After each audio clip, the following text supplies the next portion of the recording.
From quirky delivery drivers to fast food generals with a love for barking orders, and a lousy employee with an attitude as big as a fitness center. Get ready to laugh your way through the wacky world of undercover bosses.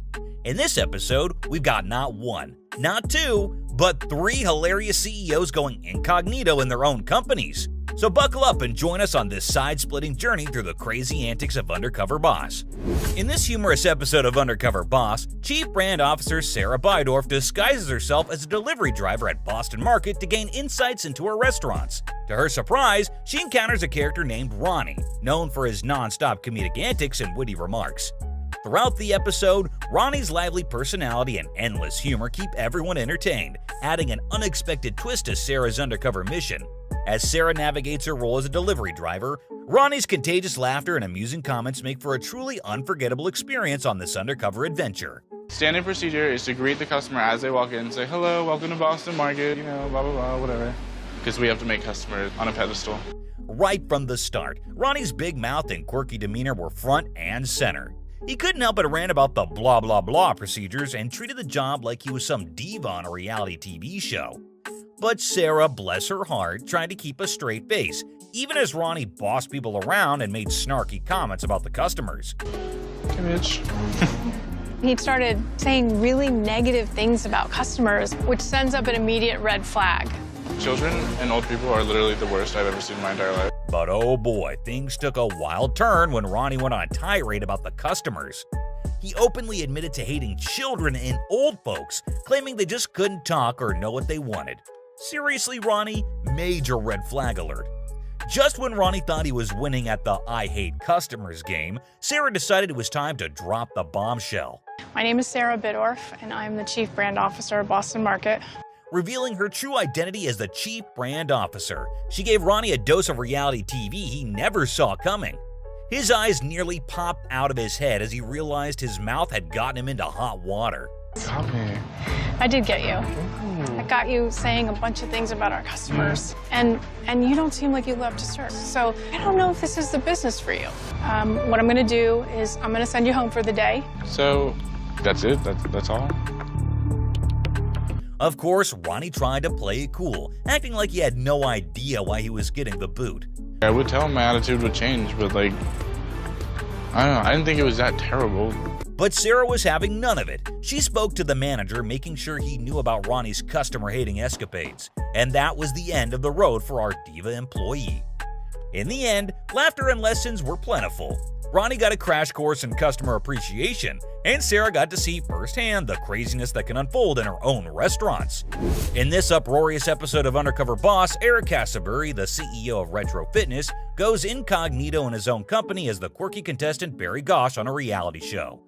During his undercover adventure, he encounters the infamous Jacqueline, a lousy employee with a terrible attitude. Be obnoxious. I don't work for you. I don't know what to do with some people. I just want to punch them in the face sometimes. As Eric immerses himself in various roles within the company, he unintentionally discovers Jacqueline's unimpressive work ethic and problematic behavior. The comical interactions between Eric as Barry and Jacqueline make for entertaining and eye-opening moments.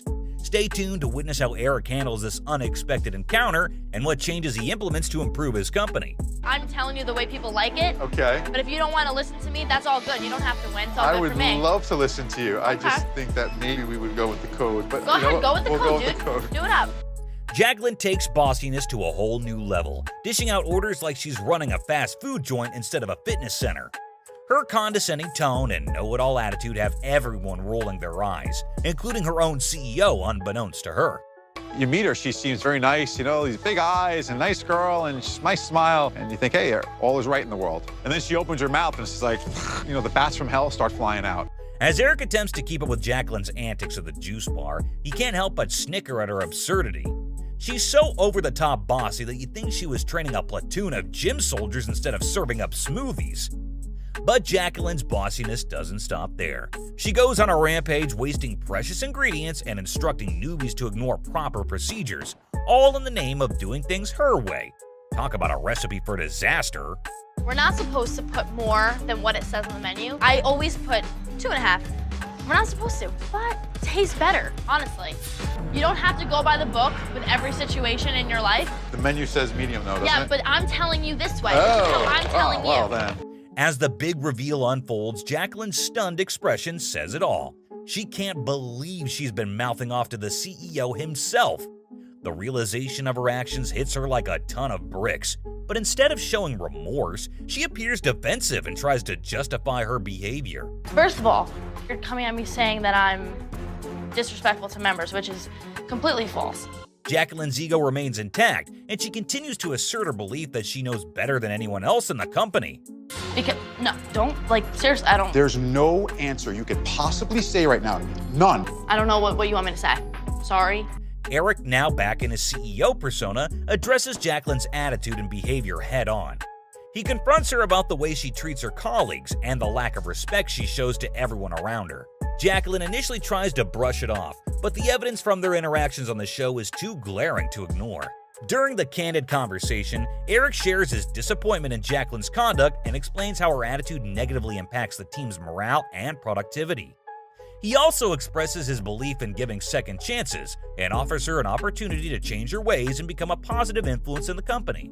You did it in front of the CEO But I of the didn't company. know it was him, obviously. I wouldn't have done that. I wouldn't have acted that way. That makes it worse. That you didn't know it was him. Obviously, you wouldn't do it if it was him.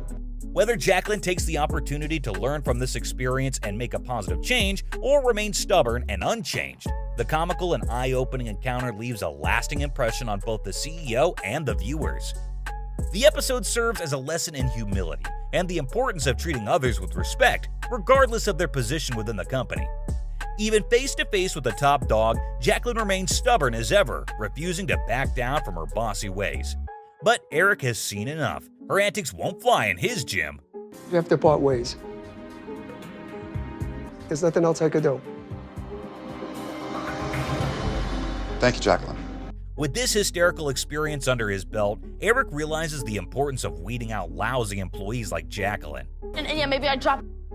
Sorry. God bit me, seriously. Like, I can't even deal. He's determined to bring some fun, positivity, and respect back into his fitness empire. And let's face it, with characters like Jacqueline, the laughs are never in short supply. Next up, we follow Rick Silva, the president and CEO of Checkers and Rallies, as he ventures undercover to experience life within one of his fast food chain restaurants. As Rick dons his disguise, he quickly discovers the restaurant's bossy general manager, who seems to have taken bossy to a whole new level. How we doing on meat, guys? How we doing? Sorry, I'm slowing you down, aren't I? Yeah. With an iron fist, the general manager barks orders left and right, leaving employees feeling demoralized and frustrated. How late can you stay? I gotta ask. Step aside, make your phone call, ask.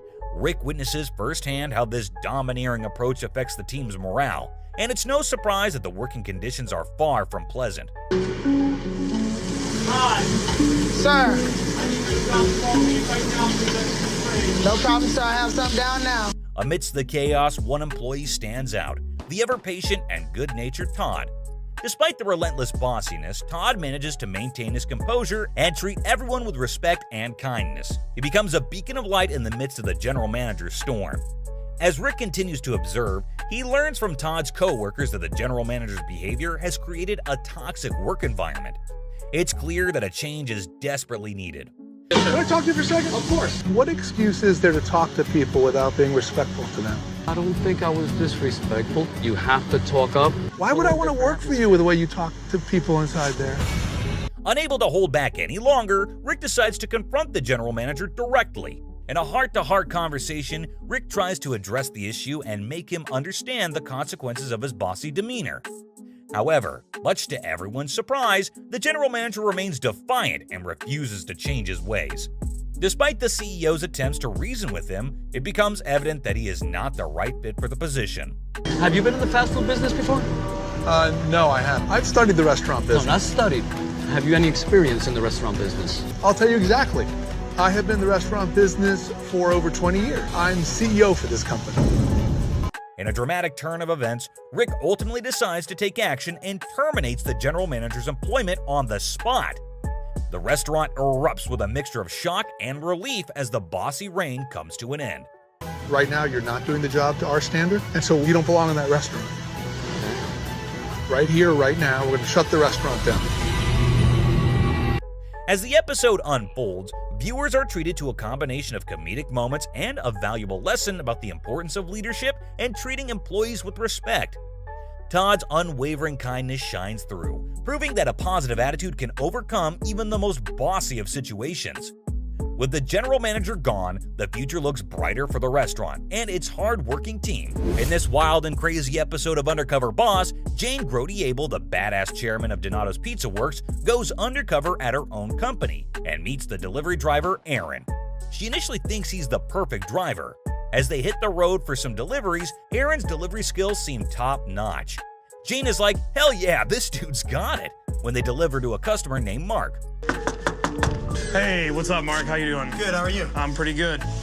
Aaron smoothly interacts with the customer, addressing him by name, and even scores a fat tip. But then, after the delivery, Aaron suggests they rush back, and Jane's like, come on, let's hustle. That's when Jane was like how perfect he is for the job. But things take a drafting shift, and you won't believe it.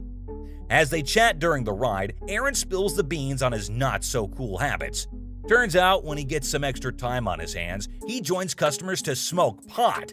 You would encounter some really weird stuff. A lot of people smoke pot and they will invite me to come in for a little bit, and if I'm not very busy and I don't need to be super focused really, then I'll kind of indulge. You do not. Jane is pissed off, feeling totally betrayed. I can't think of another time I've been this disappointed.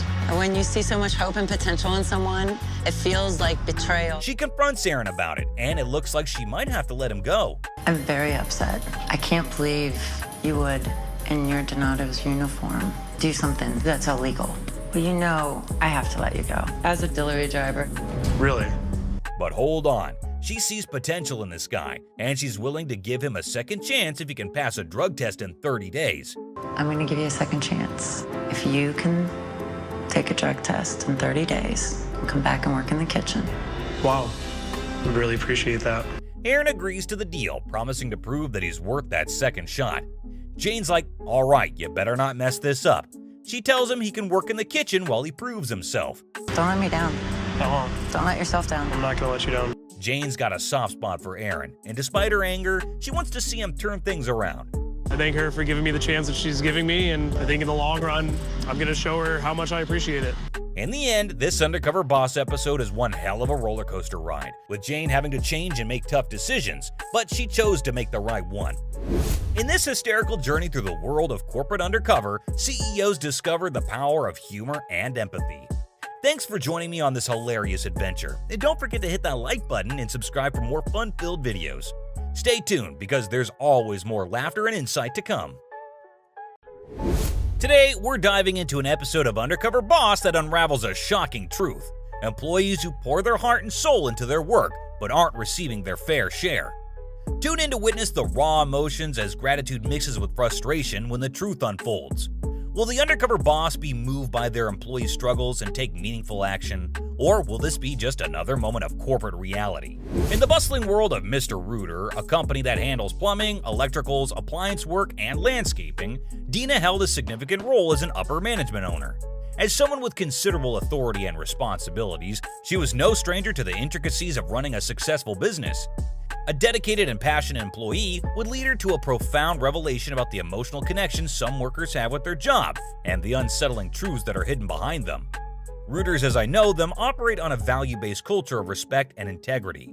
However, in corporate expansion and hustling, it lost the basic component of caring for its employees. My name's Wayne. Huff. Faith Brown. Nice to meet you. You ready to go? Wayne shared his love for the job, revealing an emotional bond he had formed with the work he performed daily.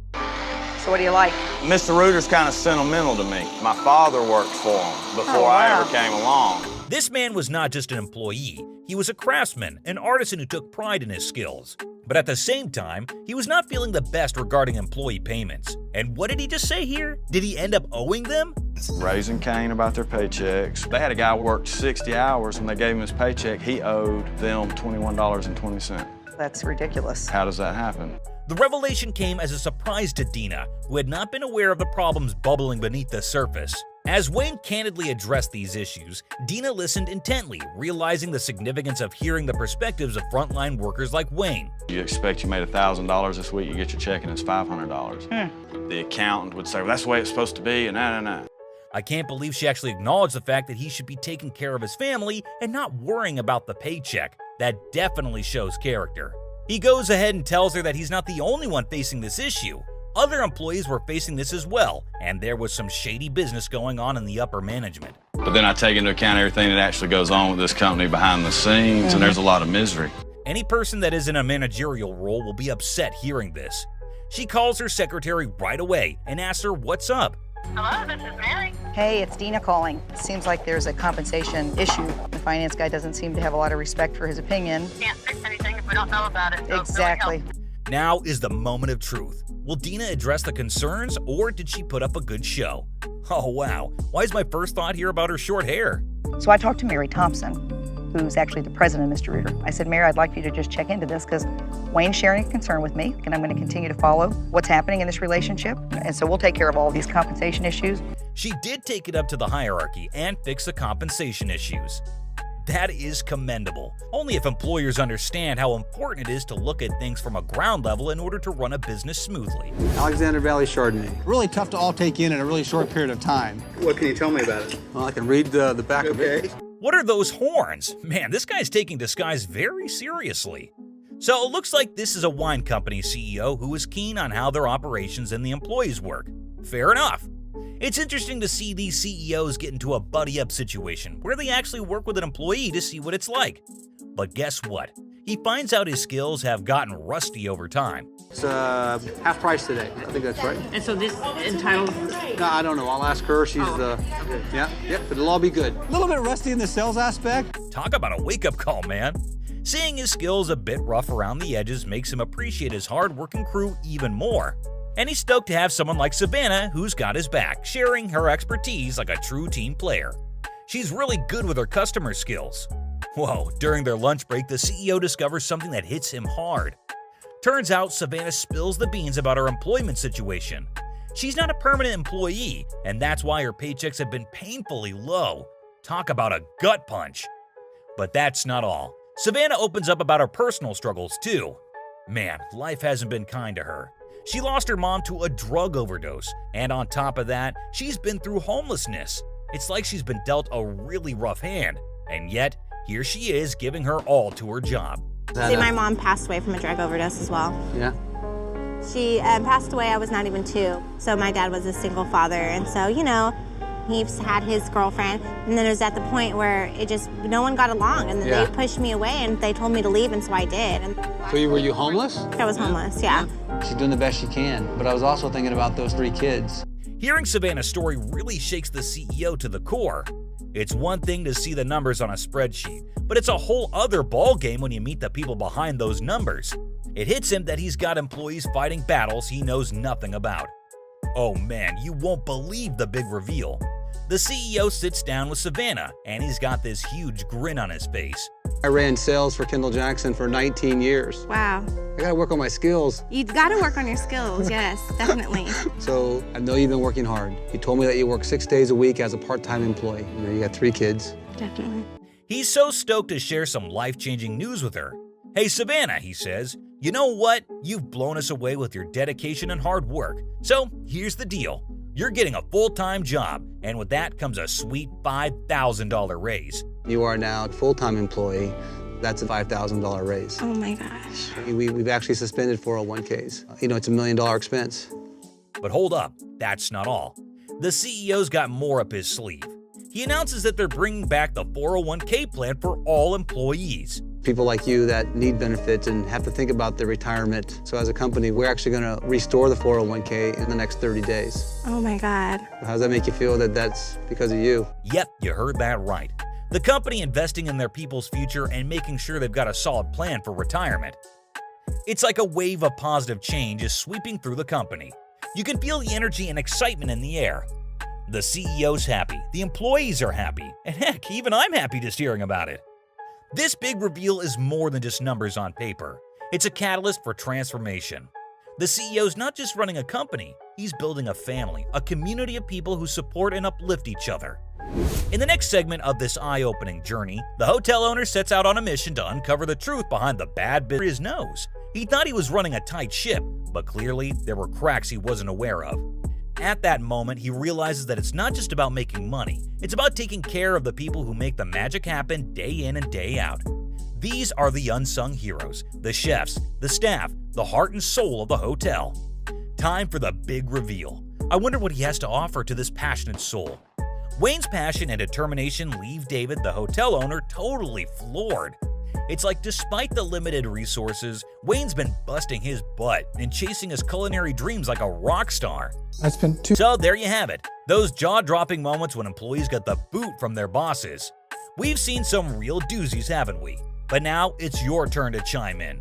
Who do you think compensated the best? Share your thoughts in the comments down below.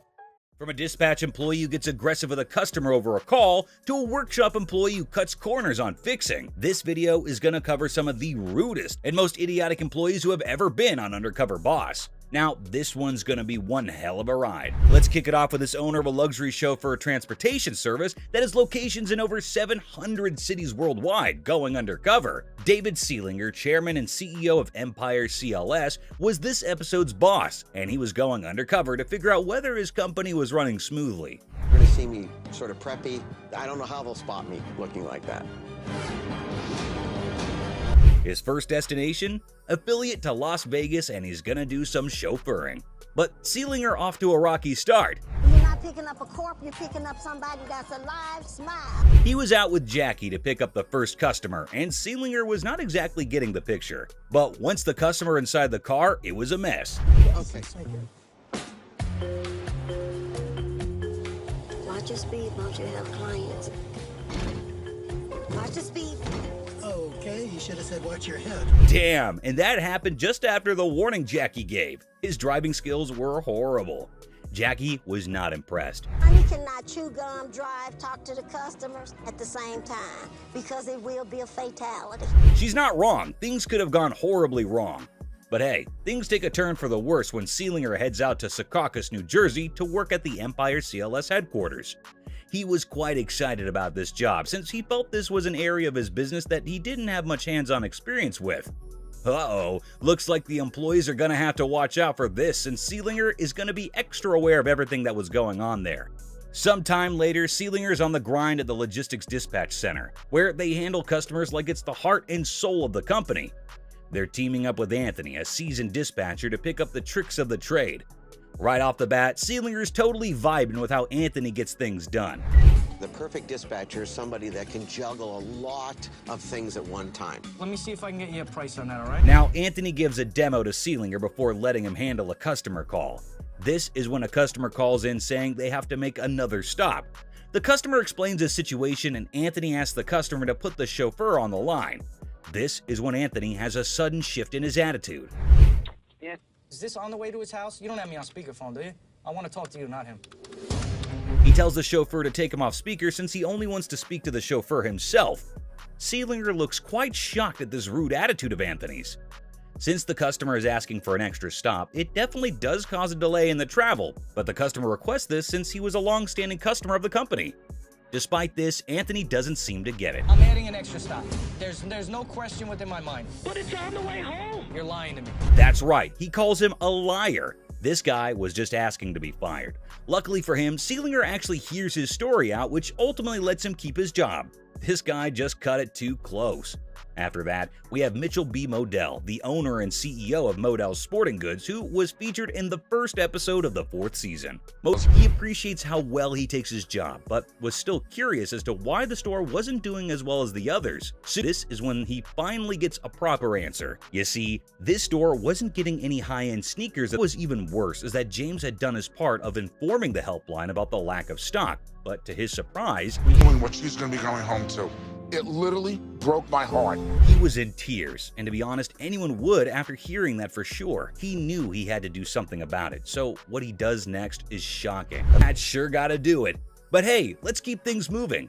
This next CEO is not the one to go undercover, but instead, the chief talent officer of Popeye's Louisiana Kitchen, Lynn Zappone, is the one to go undercover during the 6th episode of the 3rd season. At the time of the episode, Zappone was fairly new to the company, and Hawkins didn't really have any real experience. His reaction to this is just priceless. I forgot. What, girl, you forgot just that fast? I be what thing? Aaron then starts to go on a rant, and trust me, he shouldn't have gone on this one.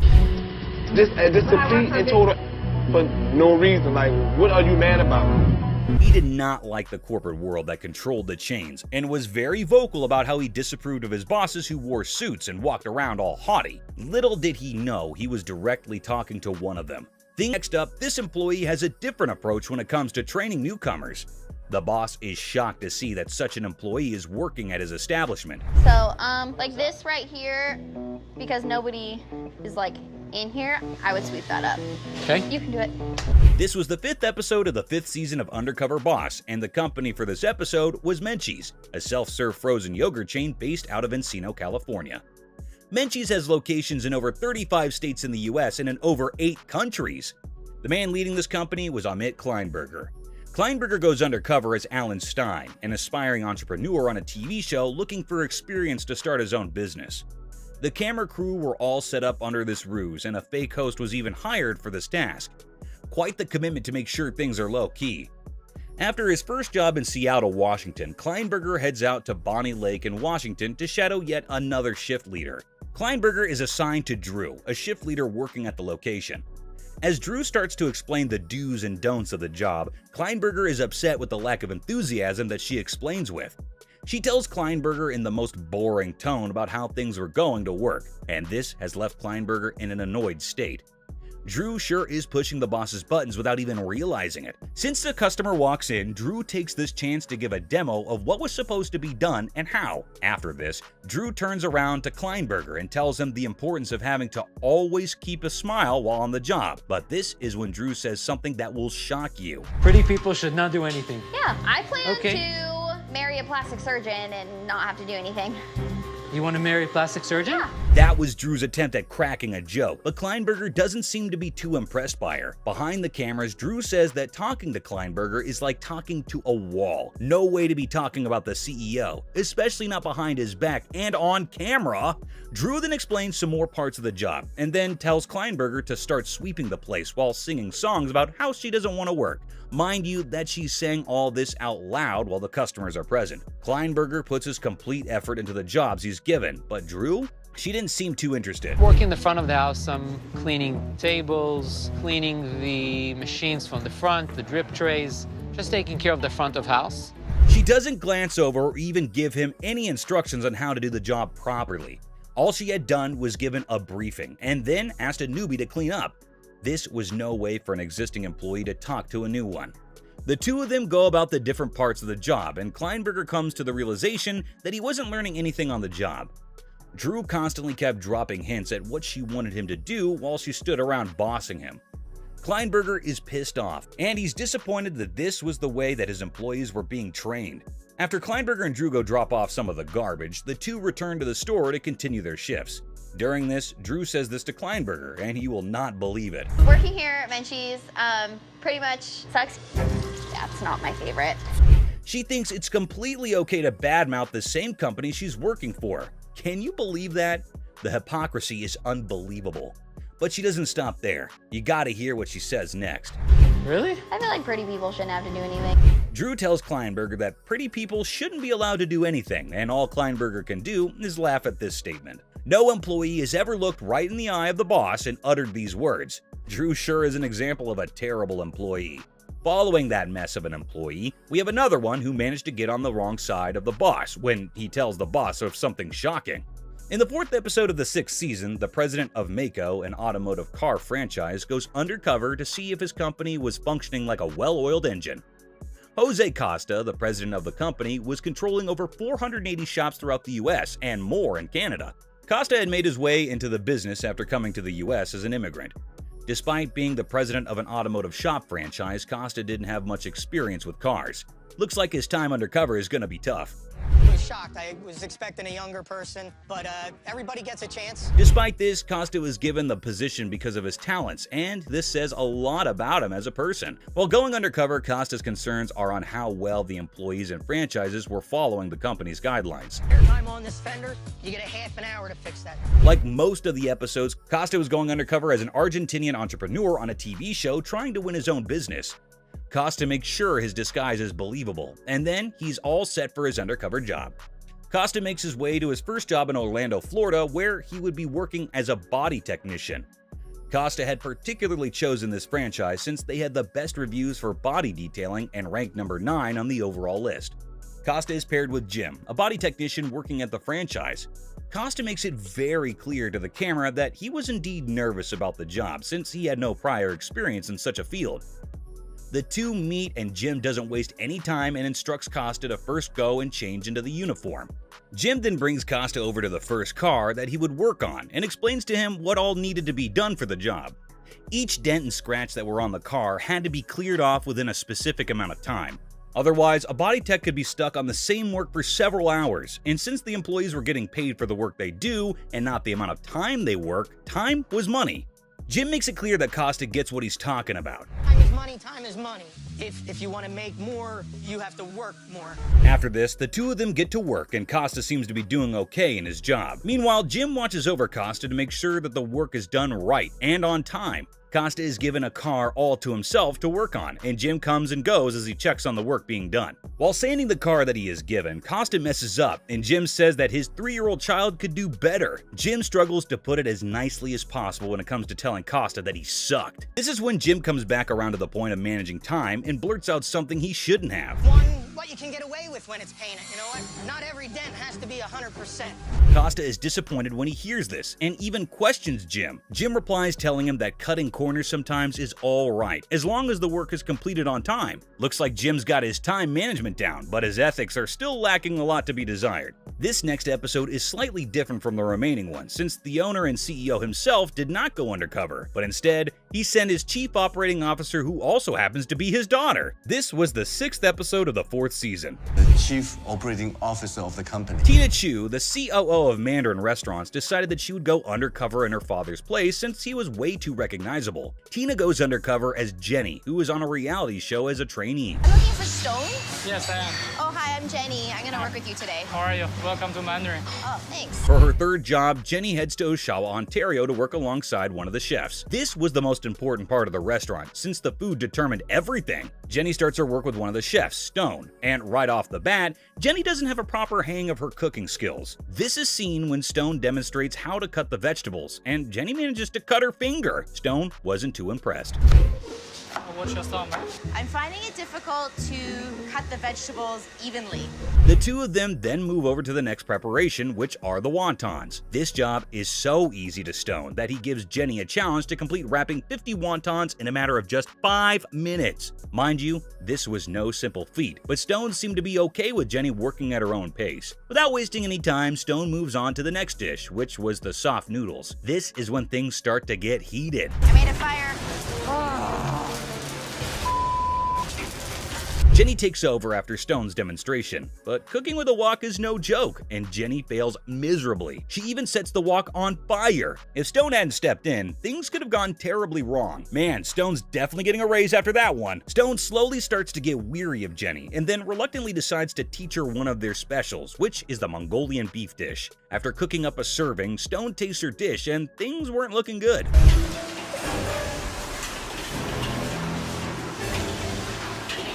You saw that right. He literally spits it out and tells Jenny that her cooking was inedible. The dish was so bad that Stone had to put Jenny's work on hold and continue his work. Otherwise, he would just be looking after her. Talk about being the owner and getting fired. Things sure got heated in this kitchen. Last but not least, this next employee takes it a bit too far when it comes to games. The boss is so infuriated that he immediately phones it in. The way he approached and interacted with the girls, it's really not acceptable behavior. I think it is a serious matter. I think it needs some immediate action. In the 2nd episode of the 1st season, the CEO of Hooters, Kobe Brooks, goes undercover to see if his company was operating within the same high standards. Headquartered in Atlanta, Georgia, Hooters was one of the largest growing restaurants in the U.S. The company was started by Brooks' father in 1983, and the company had over 400 locations at the time of the episode. Since Hooters focused on employing women waiters, this had caused the name of Hooters to only be associated with women in short shorts. This meant that the company was falling behind in sales, and this is what Brooks wanted to find a solution for by going undercover. For his first job, Brooks heads out to Dallas, Texas, where he would be working in the kitchen helping out in the service. Little does Brooks realize that the day he would work was going to be super hectic. There we go. I got it. Brooks has a hard time managing to do all of his duties that are given to him, and struggles to keep calm while working, even breaking some dishes in the process. Brooks learns that the job required an employee to be on call at any point, especially during rush hours. After that, Brooks heads out to South Arlington, Texas to another one of his franchises. Brooks was there to observe the general manager, who was supposed to coach and take care of the employees. The manager at this branch was Jimbo, and his methods were going to be put to the test. Jimbo hands over the uniform to Brooks and then sits down with him to explain what the job was gonna be. Jimbo and Brooks' first job together is inspecting the waitress's dress code. Jimbo brings over Brooks to introduce the girls, but Jimbo gives a nickname for Brooks, which Brooks isn't too happy about. This is Scotty, okay? You can call him Scooter, all right? AKA Scotty. You with me? Next we know, Jimbo lines up the women and brings them up one by one. The only disturbing part of this is that Jimbo doesn't check them. He also passes comments on the girls. My, those are some non-glamorous nails you have. Brooks is not at all comfortable with the way that Jimbo handles the floor, and his disagreement can be seen on his face. The seat. Although Jimbo is effectively doing his job, the way that he talks to the girls is unacceptable. Brooks is also confused by this very odd approach to doing things. The customers soon pour in and the place starts to get busy. When Brooks spends a little time with the customer's child, Jimbo disapproves and puts him back to work, calling him a rookie. Jimbo also takes complete control over the work environment and keeps the girls for longer periods of time. He doesn't even allow the school-going employees to leave. Instead, Jimbo forces the girls to participate in games of his own creation. I'm going to be following the position of one of our female managers. The female manager has got to have some different obstacles than a male manager. I don't know what those are. He had decided that the girls would chow down on beans, but only with their mouths. Jimbo had gone too far. With that said, sadly we've come to the end of the video. Which employee did you find to be the worst? Let us know in the comments down below. If you liked our video, be sure to drop a like and subscribe if you haven't already. Thanks for watching, guys. From an employee who goes on to profess his hatred for children at a children-focused business, you definitely just dropped that in there because, as bad as this comes across, sometimes I feel like you're an 8-year-old. To a general manager who treats women as puppets for his own amusement. Go! Oh, get some of that. Come on, girl. Who wants to go home? Oh, look. Ooh, doggy. Oh, they look tasty. Who doesn't want to spend the rest of the afternoon with me? Here's a list of employees fired on Undercover Boss. So hang on, because things are about to get heated. In today's video, we're going to see some people getting fired on Undercover Boss. So sit back, relax, and without further ado, let's get straight into the content, guys. We're starting off with a delivery driver who at first seems like he knows what he's doing, but eventually reveals in a conversation that he'd been super neglectful with the work. In Season 5, Episode 3, we were introduced to Jane Grody-Abel, the chairwoman and owner of Donato's Pizza. She naturally wanted to ensure that the 50-year-old family business is being effectively managed at all of its branches. Donato's, with over 5,000 employees, is one of the most lucrative pizza chains in the country. But maybe it doesn't have the best employees all over, because you're going to be completely stunned by her interaction with a delivery driver. Let's see how it all goes. Today I'm at our campus location at The Ohio State University, and I'm going to be working as a delivery driver. A delivery driver is a really important part of our business, and the reason for that is they're actually taking our product to the customer's home. So they have to be respectful, they have to be courteous, they have to drive within the guidelines of the law, because they're representing Donato's out on the road. Hi, is Aaron here? Hey, how's it going? That's me. Oh, hi. Hey, nice to meet you. And so Aaron and Jane, who's disguised as Kathy, hit the road to deliver pizzas. And then comes the first stop, and it all seems to be going pretty well. You want to address the customer by their name, tell them the total. Hey, what's up, Mark? How you doing? Good, how are you? I'm pretty good. All right, here's your pizza. If you could just go ahead and double check that. Looks good. All right, awesome. $15.68, you were going to be paying with cash? Yep. All right, cool. Here you are. All right, thank you. Keep the change. Awesome, thank you. Appreciate it, Mark. All right, you have a good one. Thanks. He got some really good energy while speaking with the customers, and Kathy loved that he's got good speed too at delivering. At the next stop, he lets Kathy take over while delivering the pizza. Aaron goes on to say that he's going to make her up her game and become the best delivery driver by the end of the day. So we do know that the guy sounds dedicated to the job by this point. And he actually makes her do the delivery correctly and times her for it. And when she does it while keeping time in check, he even appreciates her. It's impressive to see people so dedicated to their jobs.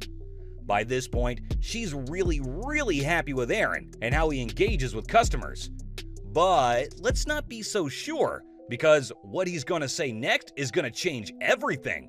You would encounter some really weird stuff. Like what? A lot of people smoke pot, invite me to come in for a little bit, and if I'm not very busy, kind of indulge. You do not. I can't think of another time I've been this disappointed. When you see so much hope and potential in someone, it feels like betrayal. What a revelation! But we know Jane is right to want the best people in her team. She's extremely disappointed and feels it's not only unsafe, but also illegal. It's illegal, and it's just not okay. But he put a lot of people at risk. She even wanted to take off her disguise and fire him there herself. But she obviously couldn't blow her cover already. She didn't even want to get back in the car with him and pretty much wanted to drive the car herself, presuming that he must have smoked up earlier. Should I drive back to the store? Should you drive back to the store? But she maintains her composure and soon after this tells him that she'd fire a guy if he was working under her and smoking pot because it puts so many people's life in danger. And to which he responds by saying he'd never tell his boss that he does it. If my delivery driver did that, I would fire them. Well, I don't tell my bosses that I do that. Oh boy, he pretty much walked right into it. After a week of Undercover, she goes back to being Jane Grody Abel, and so she calls her associates to give them feedback. And that's when she meets Aaron as herself. As much as it's neglectful to indulge in smoking up during the work hours, and even other than that, one thing we do know is that this guy's really good at what he does. But here's how that conversation goes. You're upset with me? I'm very upset. I can't believe you would, in your Donato's uniform, make a decision to do something that's illegal.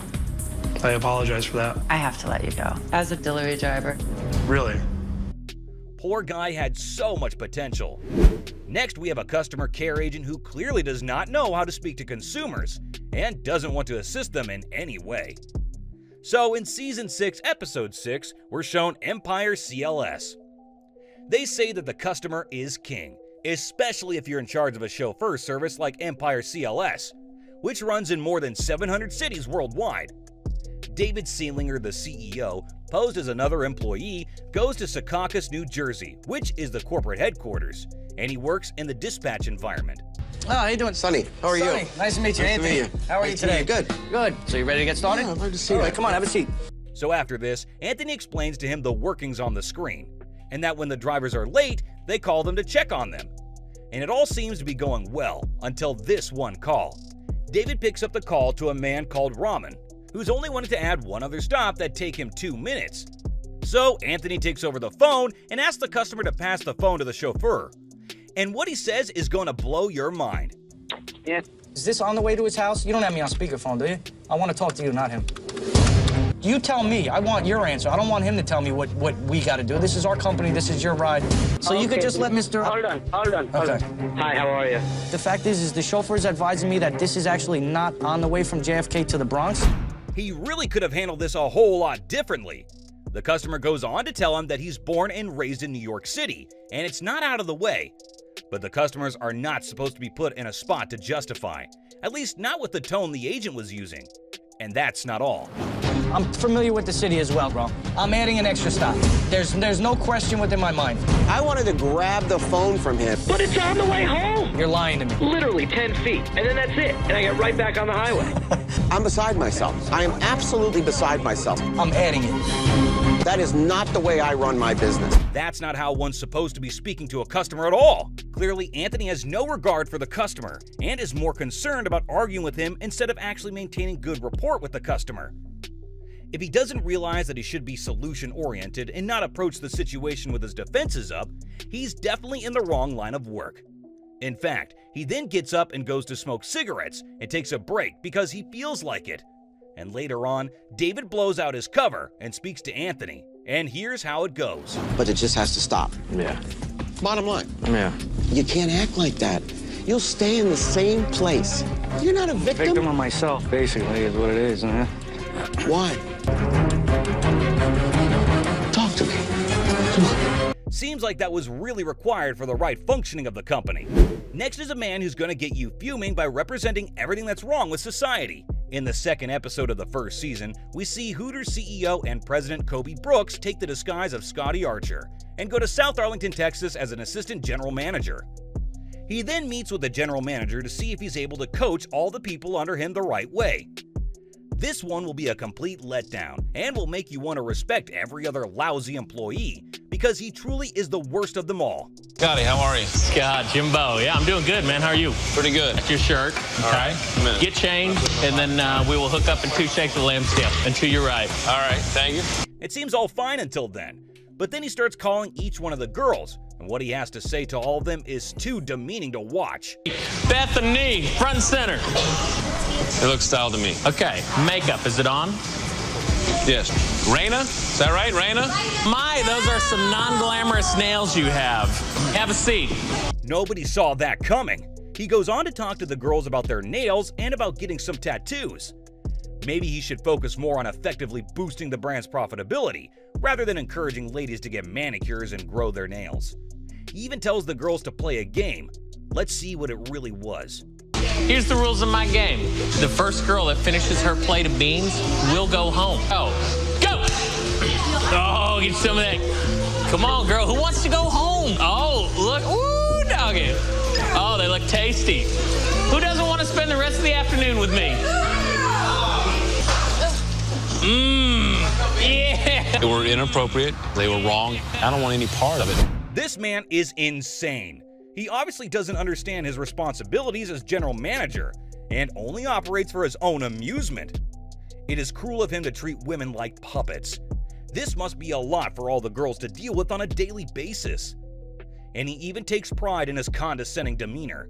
If I were the CEO, I wouldn't waste any time. I'd immediately blow my cover and fire him without a second's hesitation.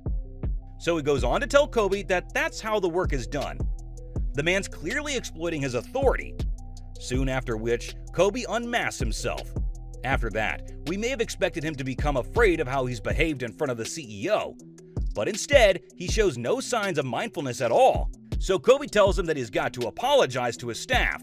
But this man has some shitload of crap to give. Let's see what he says. If I'm too competitive and if I'm too harsh, man, it works. Shame on me if it's a bad thing of being uber competitive. And You can build profit all you want. That's not what I want. It's all about being respectful. That's the bottom line. What virtual reality is he living in? How is anything about being competitive or harsh? Kobe goes on to say he's got 2 daughters, and it'd be the most horrible thing if they ever worked under somebody like that. Good news is he was probably fired away at the end of that discussion. Next, a coworker declares his desire to punch children. In Season 3, Episode 8, we're introduced to Yankee Candles. Harlan Kent, the CEO of Yankee Candles, disguised himself as an out-of-work chef looking to learn about the retail business, and goes to the flagship store in South Deerfield, Massachusetts. Blaze, an associate, initially seemed like a super competent employee as he was running him through the workings. Soon after which, a customer comes with her child. We can see that Harlan is all friendly with the child and assists him with the candle. But soon after they leave, here's what happens. These people are incredibly nice. They're not all gonna be like that. The little kid, they'll just kind of want to make a mess. They're gonna come up. Let's go. I dropped it. You definitely just dropped that in there, because here. We were stunned to watch that. He didn't take all that long to express his annoyance at the mess children make. He goes on to explain how he's got the worst anger there is. But that does not imply that you would act irrationally towards those around you. That's not all. He then expresses his hate for all people in general.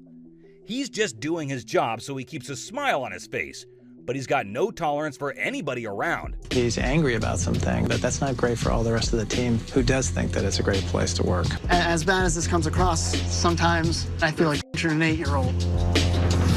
And no, that is still not all. He kept on ranting that they dip the candle a million times and leave a mess.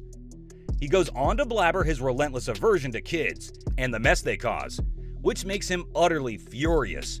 And after which, he then takes Harlan to explain how to put the hand in wax. After some time, they go outside and have a talk, and we can suspect that Blaze has probably understood that Harlan has something to do with the business, because he's unnaturally comfortable with it. And if anything, pretty good at the work, so it cannot be his first time. He's really suspicious. I don't like deceiving him. I'd feel a lot more comfortable if I just say, here's who I am. And so he unmasks his real identity. And Blaze gets really scared considering that he's told the CEO that at times he feels like punching an 8-year-old. This is a job where you need to be passionate about it, or it's probably not necessarily the best place for you. I'm going to need to talk with him some more because I need to get a lot more information before I can make an informed decision here. It's natural that he'd want the best staff for his business. He eventually has a meeting with them, and Harlan seems to believe that this is not even something Blaze is interested in. To which Blaze responded with honesty, saying it's all about the paycheck. He goes on to vent how he's got it all tough at his home, and those feelings get projected while he's at work. It all goes pretty well considering Harlan is up for helping the boy with what job he's best suited for. Blaze should be thankful considering that Harlan, despite being the CEO, is willing to bend backwards and help him with things that clearly do not benefit him or his company. With that, sadly, we've come to the end of the video. Which employee did you find to be the worst? Let us know in the comments down below. If you liked our video, be sure to drop a like and subscribe if you haven't already. Thanks for watching, guys. Could you imagine doing a big job like this and not making one dime? You ready? You pick it up, you grab it. Do you get paid extra for that? Most places are not paying overtime anymore. Grab your tissues because today's video will tug your heartstrings as the boss will find out that his employees are not getting paid. Just like in this craziest episode when the CEO of a famous restaurant chain decided to go undercover as a regular employee. And he uncovers some seriously messed up stuff right in his own kitchen. When was the last time someone said thank you?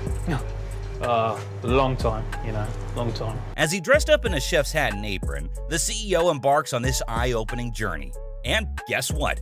He comes face to face with a hard-working culinary genius working his butt off in the kitchen. But here's the crazy part. This talented chef is being paid peanuts for all his hard work. Now, hold on to your seats because things are about to get real.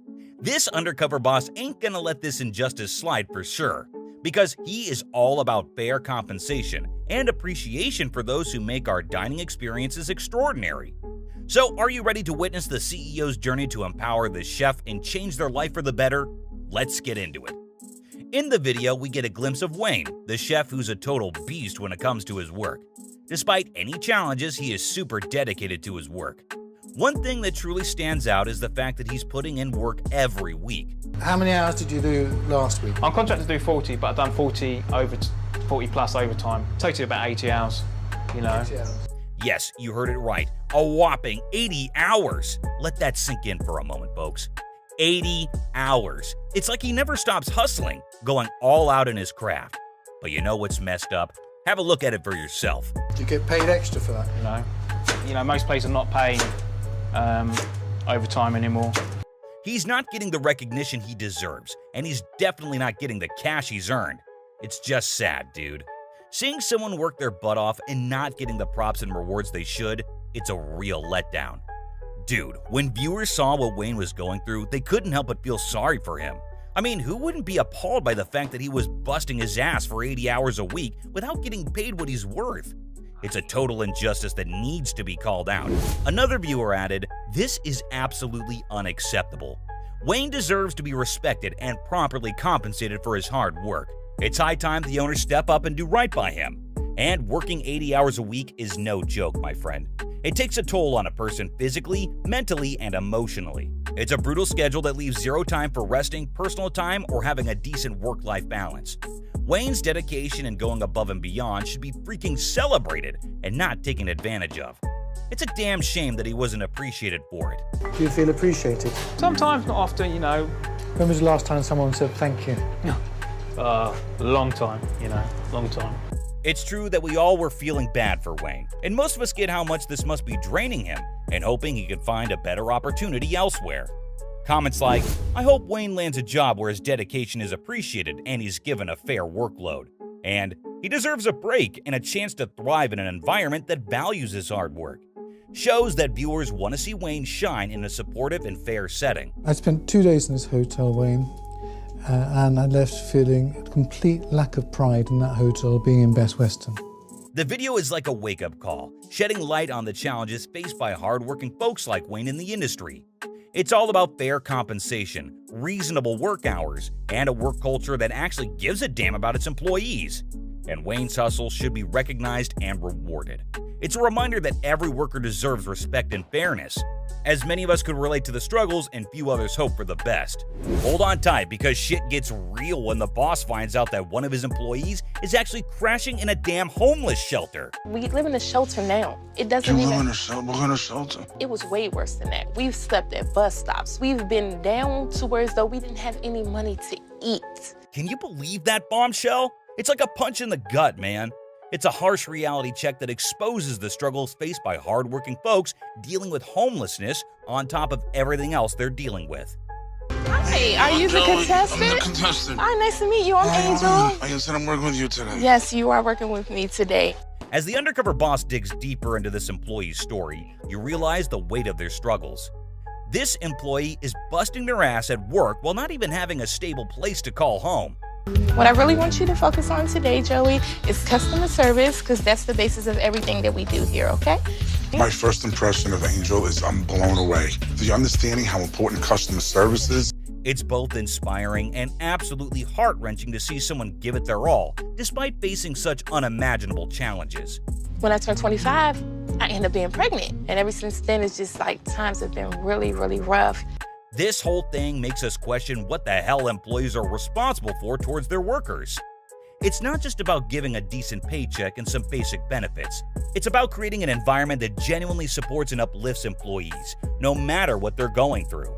It's a wake-up call to peel back the layers and see the real-life struggles that often go unnoticed in the workplace. Let me tell you, this revelation hits viewers like a ton of bricks. It's a gut punch that elicits a roller coaster of emotions. Comments start flooding in, expressing shock, empathy, and an urgent need for change. People are saying things like, "Damn, no one should be working full-time and still be homeless. This is messed up." And I hope this episode sparks a damn revolution and makes companies step up their game. But it doesn't stop there. People watching this episode start coming together, sharing ideas and resources to help this employee out. It's a reminder that we're all on this crazy journey called life together, and we gotta have each other's back, especially when shit gets real, and provides her a promotion as the assistant manager with a $40,000 raise. And that's why I'm promoting you to assistant manager. What? We're giving you a $14,000 raise. This episode ain't just about one person's struggle, bro. It shines a light on the bigger issue of homelessness and calls out companies to do something about it. It's a call to action, urging employees to step up their game and create an environment that supports the well-being of their employees, no matter what challenges they're facing. As the episode wraps up, viewers are left with a mix of emotions. It's a reminder that life ain't always rainbows and unicorns, but it's also a call to action. We need to keep pushing for a world where hardworking individuals don't have to choose between a job and a roof over their heads. And hey, guess what? The boss doesn't just stop at uncovering the truth. He promotes this employee to assistant manager and hands her a fat check of $250,000. This is a waiver check for you. Because I want you to move out of there immediately, like tonight. And so I have on me a check for $250,000. What? No, you cannot be serious. Yeah, you heard that right. $250,000. That's enough to get her out of that shelter immediately. And of course, he's there to help her in every freaking way possible. I have a financial advisor that I'm setting up with you, and taxes are taken out, so it's $250,000. In the end, when he tells her she never has to go back to that shelter, she's over the moon with joy. And I don't want you to live in that homeless shelter ever again. It's a powerful reminder to never give up, because better days are always ahead, and we gotta keep fighting for them. Things get better. As long as you have that drive in there, things are gonna get better. You're gonna be fine. In a stunning, heartwarming turn of events, Dina Dwyer Owens, chairman and CEO of the Dwyer Group, went on a crazy undercover adventure that changed her employees' lives forever. And let me tell you, it was a wild ride. Dina did some serious plumbing work, lugged around water heaters, and even fixed ovens. She was in the trenches, man. But here's the kicker. Along the way, she met an employee named Wayne, who was getting a raw deal. My name's Wayne. Faith Brown. Nice to meet you. You ready to go? Turns out the finance guy was playing games with their paychecks, giving them way less than they deserved. It was some shady stuff for real. You expect you made $1,000 this week, you get your check and it's $500. The accountant would say, well, that's the way it's supposed to be, and no. Wayne, who worked at Mr. Rooter, was caught up in this mess. He was worried about losing his job, but he decided to speak up anyway. He knew he was getting the short end of the stick and felt like he wasn't being appreciated. It was a tough spot to be in, and his confidence was taking a hit.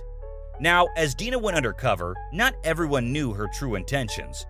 One of the users, PS9417, who was a keen observer of unusual circumstances, humorously noted, note to self, if you have a new employee who looks like they've never worked a day in their life show up with a camera crew and start asking a bunch of questions, you're probably on a BS reality show.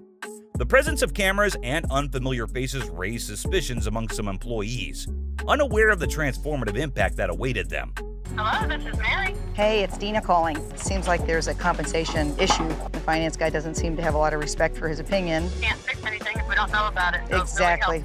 Little did Wayne know, Destiny had something incredible in store for him. Dina, being the badass boss she is, took immediate action when she heard his grievances. Dina assured Wayne that his concerns had been thoroughly investigated, giving him a glimmer of hope. And you won't believe what happened next. So, how do you feel finding out that I'm not really Faith? Well, I think I better start putting a resume together because I tend to tell the truth, and that's... Dina went above and beyond, my friend. She not only fixed the messed up paychecks, but also handed Wayne a whopping $20,000 for a down payment on a house. I mean, talk about a life-changing surprise. Wayne was left speechless. And so we'll take care of all of these compensation issues. Well, thank you. So what I'd like to do, I'd like to give you $20,000 as a down payment on your new home. Dina had truly come through for him, no doubt about it. But wait, there's more.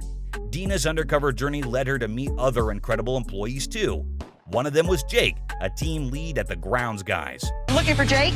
Yes, ma'am, that's me. Oh, hi, I'm Faith Brown. Nice to meet you. Nice to meet you too. This guy had been through some tough times, raising his brothers after his dad tragically took his own life. My father passed away last year. You're kidding me. No, it was suicide. But oh my gosh. sort of helping raising the boys now.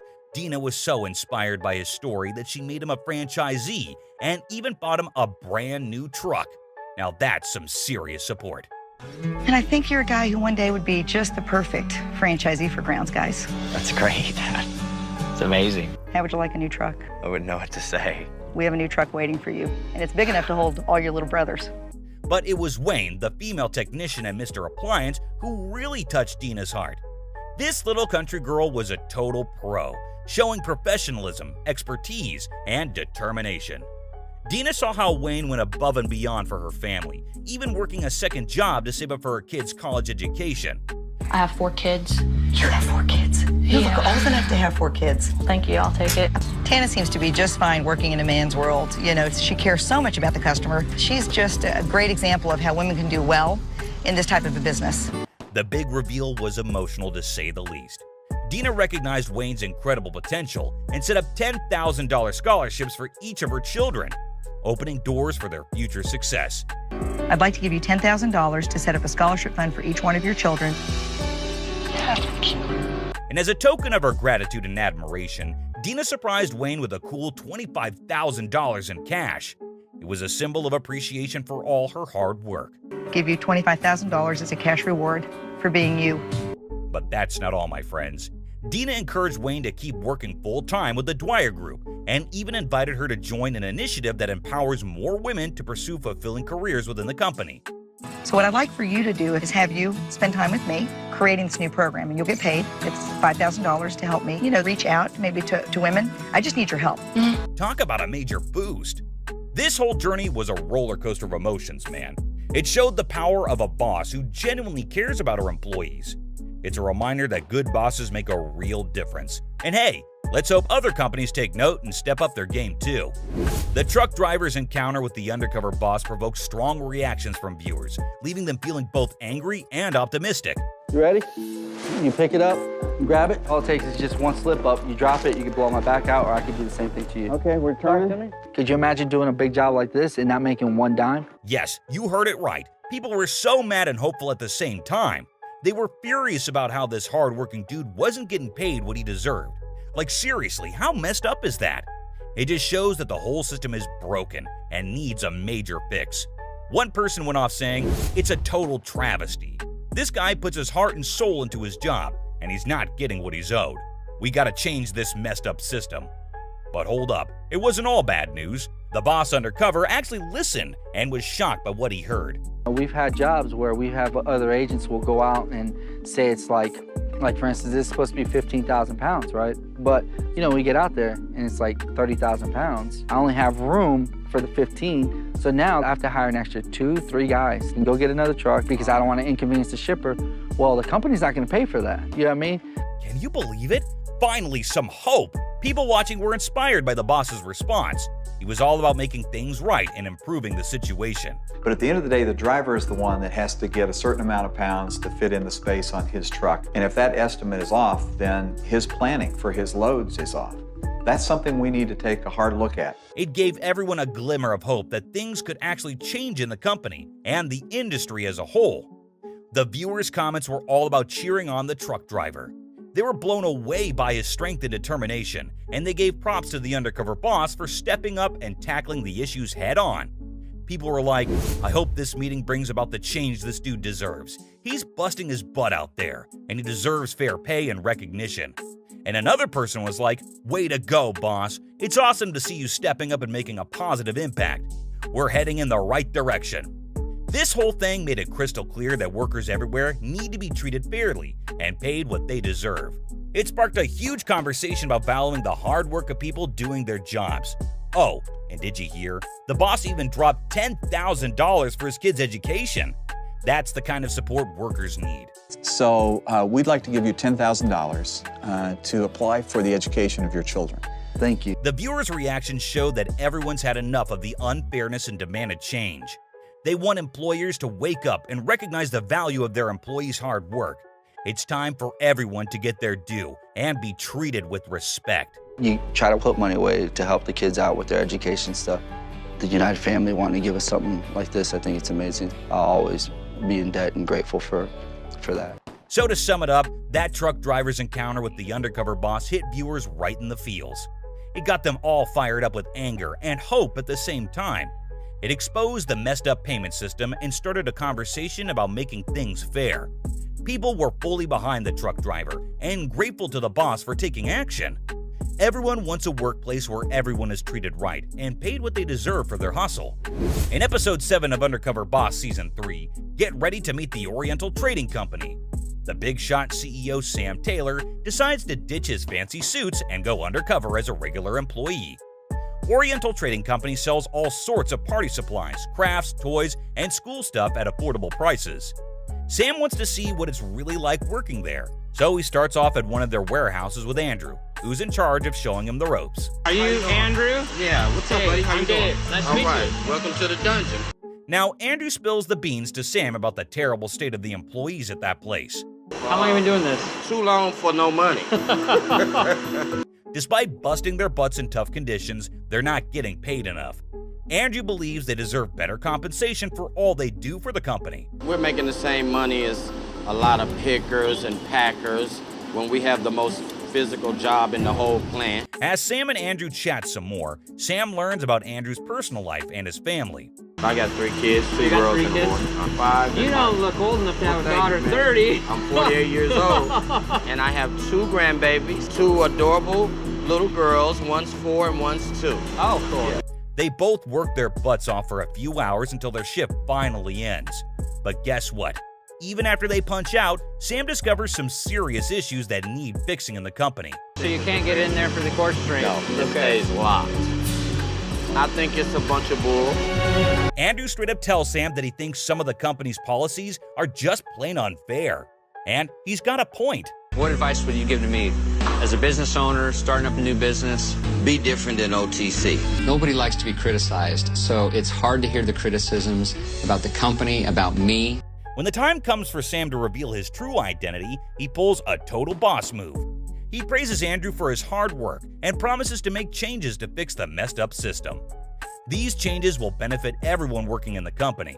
During the 2 hottest months of the year, we're going to make sports drinks available to every single employee out there in the fulfillment center. And if you think that's the only change brought by the CEO, that's not true. He implemented a crucial change that every single employee deserved. Because of the time I spent with you, Drew, I'm going to increase the base pay for our truck loaders by 25 cents an hour. Wow. That's a commitment of around $100,000 I'm making to you and the other truck loaders. Wow, you're really serious. I'm serious. But here's the best part. Sam wants to do something special just for Andrew. So I'm going to put $5,000 in for each grandkid, so $10,000. But things get even more exciting when he presents him with his ultimate dream present. I'm going to give you $25,000 so you can buy a car. No, this has got to be a joke. Nope, it's true. It's freaking amazing and heartwarming. The CEO offers to support Andrew's grandkids' education with some cash and throws in a brand new car. Damn, talk about making a difference. I'm going to be able to have a better ride than what you got now. Wow, I'm lost for words. It's a blessing what I'm going through. I mean, seriously, watching this episode gives me goosebumps. It's incredibly admirable what the CEO did for Andrew. He didn't just fix things for the whole company, but also made a direct impact on Andrew's life. Wow, just wow! This mind-blowing revelation lights a fire under everyone. It's all about giving props where they're due and showing mad respect for the hard work that each and every employee brings to the table. So which one of these bosses impressed you the most? Let us know in the comments below. And if you enjoyed the video, don't forget to drop a like and do subscribe if you haven't already. Employees who got brutally fired, an undercover boss. I don't know if this is the business for you. Oh my God. I'm going to send you home for the day. You might want to think about whether this is really the right job choice for you. You would, in your Donato's uniform, to do something that's illegal. I apologize for that. Well, you know I have to let you go. As a delivery driver. Really? What is the last thing you want to put down in your business? Well, definitely a lousy employee. And we know a good counter is to go incognito. Let's see if this tactic will help Eric Casaburi, the CEO of Retro Fitness, reel some bad fish in his pond. A little nervous about going undercover, but I've got this great disguise. I've transformed Barry Ghosh, a down-on-his-luck guy competing on a reality show to win his own gym. So, our no-good employee in this part is front desk diva Jacqueline, who looks down on every breathing thing. No, we're not exaggerating. The woman was jacking all the people around her, from members to fellow employees, including her own CEO. A nice girl and nice smile, and you think, hey, all is right in the world. And then she opens her mouth and it's just like, you know, the bats from hell start flying out. They're literally stupid. They don't know anything. They don't know how to use a machine, so they're over here looking like they're doing the machine. Yeesh, stop dishing yourself like that on camera. This is gonna come back to bite you. She just couldn't hold her tongue for once. Even worse, Jacqueline went on with destroying the company's valuable ingredients and told the newbie to do the same. Further, she told him to ignore all the given instructions and just to follow her commands. Talk about being uptight. Jacqueline's juice bar, because it seems like she's got her own way of doing everything. Fill it to the top, Right. Don't overflow it because then you'll make a mess. That's the your perfect shake. I noticed that there was like extra in here. Like, what do you guys I like dump make it out. samples out of that? You don't offer I it to the member Nope, at all? You just dump it out. If they want it, they can take it, but if not, oh well. There is a cost associated with every ingredient that goes into that shake. Yep, she dumped good shakes, costing her employers money, just because it saved her time. Well, anyway, the duo put on quite a show, and the members could see it all with their own eyes. Not good for the company's reputation, now is it? Do you want to show me how to make a shake, just so I know before I let you go? Sure, if you'd What would like. you Yeah. Dirty peanut. Are we doing it the way it says? No, you're gonna do it the way I told you. The way you told me. Okay, so we want 2 of these from you, right? That's not a full One pop. and a half. Okay, how's that?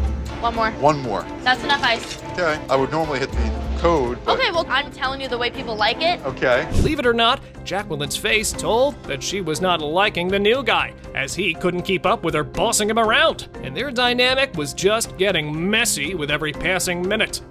Jeez, lady, you might know what you're doing, but you definitely have no idea how this is gonna ruin you. Well, anyway, her obnoxiousness got so out of hand that she threw fits at poor Barry and the people asking for her services in the most conceited way possible. He's condescending. He's not absorbing anything that I'm saying. He listens to me because I know what I'm doing. I know my... How come this isn't punching? You're probably doing it on the wrong side. Ah, that is the reason why. Oh man, you can only imagine how things got when the disguise came off and the real identity of Eric came out. But instead of telling you, how about we show you? And FYI, she had no remorse for the way she acted. So you know where she's headed. So you could possibly say right now to me, none that is going to be acceptable. You can sit here for 15 minutes and talk about this. I won't, but okay. Don't waste both our time. Okay. It makes no sense that you would treat someone that way. None. Okay. Nader Massadeh, the shark of Buffalo Wings and Rings, has got hot sauce in his blood. Nonetheless, running a hotshot food chain takes more than just sitting around in your office. Sometimes you have to go undercover to see what is actually costing you your business. The kitchen manager went all out boot camp on the new guy and gave a couple of vague instructions to get things running. And we all know how things go from there. From Nader messing up things to Wes bullying his own CEO. Huh. This line sums up the situation pretty right. Newsflash, sir, you're the real D-bag in this situation. And just so you know, mobbing and bossing people around doesn't mean running a business. Actual working does. And the CEO of the company was on the same page with us. Nader got so frustrated with the situation that he broke his cover in front of Red and promised her to set things. This hostile attitude got him into the verbal with his own fellow employees, and he refused to accept his mistake. When you act this stubborn, things end poorly. Time to call some big shots, I suppose. Okay, so go on this. It's the decision that Sean would like to make. I'm not gonna change me. I am who I am. Sorry, I'm such a scary monster. Jane Grody-Abel, chairwoman of Donato's Pizza, is all ready to take orders, make pizzas, and tackle deliveries, not knowing that things are gonna be much harder for her than the other bosses on the CBS show. Hi, I'm Jane. Nice to meet you. Oh my gosh. I just said, hi, I'm Jane. Not even thinking about it. Do you want to go ahead and check the order and make sure you have everything? Okay, that'll be 8321. Kathy's clearly never delivered a pizza in her life. Okay, this boss lady has not had very good people skills and might have almost blown her cover. But Aaron had taken her under his wing and intended to teach well. The delivery guys and everyone were charmed, including his boss. He really had it going with the customers and took his services more seriously than any guy I've seen in my life. Appreciate it, Mark. All right, you have a good one. Thanks. I love that Aaron had a really great customer service balance with speed. And I still don't think he suspects a thing about who I really am. Fortunately, we had no clue that he was with the owner of his food joint, which went in the favor of the boss lady. But what this ignorance led to had us in awe, as Aaron here was not all goody two-shoes. Watch how he ruined his own job on camera. He is fast, he's non-stop, the perfect delivery driver. Delivering on campus is fun though. Like I have a really good time doing it. You would like encounter some really weird stuff. Like what? A lot of people smoke pot, like invite me to come in for a little bit, and if I'm not very busy and I don't need to be super focused really, then I'll kind of indulge. You do not. Boss or no boss, who on earth discloses information like that or even gets into such activities on the job? Man, there goes your earnings down the toilet. But the smart guy was not ashamed at all. He was very confident about his driving skills. Come on, man, that's just illegal. Have you been getting away with it this whole time? Takes the joint someone offers to him. Are you against that? I am really against it. I'm sorry. I don't want to disappoint Especially getting behind a wheel. But it doesn't really affect my abilities. But all wrong things meet their end now and again. And now it was time for Aaron to get his. Because the CEO was not all strawberries. He was putting other people at risk, and she was ready to take down anyone coming in the way of her company's survival. But he put a lot of people at risk. I honestly didn't even want to get back in the car with him. Should you drive back to the store? No. Are you under the influence right now? No. Jeez, what do you think? I was just smoking in the store and then I just went out on the road? Pretty angry with me, kind of lectured me like a mom. Kathy needs to hit the bong and just chill out for a bit. Oh boy, this identity reveal is brutal. I actually had a heart for Aaron and his happy-go-lucky attitude. But who knows? Maybe the guy's not as easygoing and rather high all the time. Let's get to the conclusive part of the show. You would in your Donato's uniform Yeah, to do something that's illegal. I apologize for that. But you know I have to let you go. As a delivery driver. Really? What is the last thing you should do if you want to keep your job? We rant about our bosses, but not everyone is that smart, right? Some might babble their inside out on reality TV, thinking they can get away with it. Well, the same thing happened with one of Boston Market's employees when Chief Brand Officer Sarah Bidorf went undercover to see what was really going on at her restaurants. They get down to the issues working alongside of. And if you see anything that needs to be fixed right away, make sure we get it done. The CEO is putting a lot of faith in me for this assignment, and I have to get it right. Well, the star of this episode is Ronnie, a youthful and spiteful employee who worked at the company's outpost in Duluth. The guy started by making quite an expression with his big mouth right from the start. Welcome to Boston Market. This is how everything unfolds. Standard procedure is to greet the customer as they walk in and say, hello, welcome to Boston Market, you know, blah, blah, blah, whatever. Because we have to make customers, you know, on a pedestal. We can go walk around the lobby and we'll introduce you to Neil. This is the store's general manager. Oh, hi, Neil. Welcome to our team. If you need anything, let me know. Okay, thanks. This is the lobby. It does get busy, but it's generally just people taking too long to eat. Okay. But Sarah's face screamed uncomfortably, but male Kim Kardashian was not getting the signals, as he kept his quirky demeanor and walked around the place as if he owned it. customers like, hey, would you like to sample our loaded mashed potatoes? It shouldn't be a question. You should be forcing it down their throat, because that is what corporate has told us to do. We don't ask questions. We just work like robots. When putting pecan pie into the thing, it has to look like that at all times. Otherwise, we get in trouble because Boston Market, again, ridiculous standards. Slow down a bit, man. Apparently, he hates everything about his job. The only thing he was a fan of was acting like a petty teenage girl and bossing people around. Customers always have something picky about a sandwich to do. My least favorite part is the customer always has to be right. I absolutely hate that. We have some mundane activities that we need to get done, and I hate doing them, so I'm basically gonna make you do them. I am a little bit of a diva. Everyone always has something to say about me. Someone is always hating on me. He had his boss doing the dirty work. I mean, taking out trash while he smoked. This acting was one of the breaking points for the woman, who was treating him like a young man still trying life.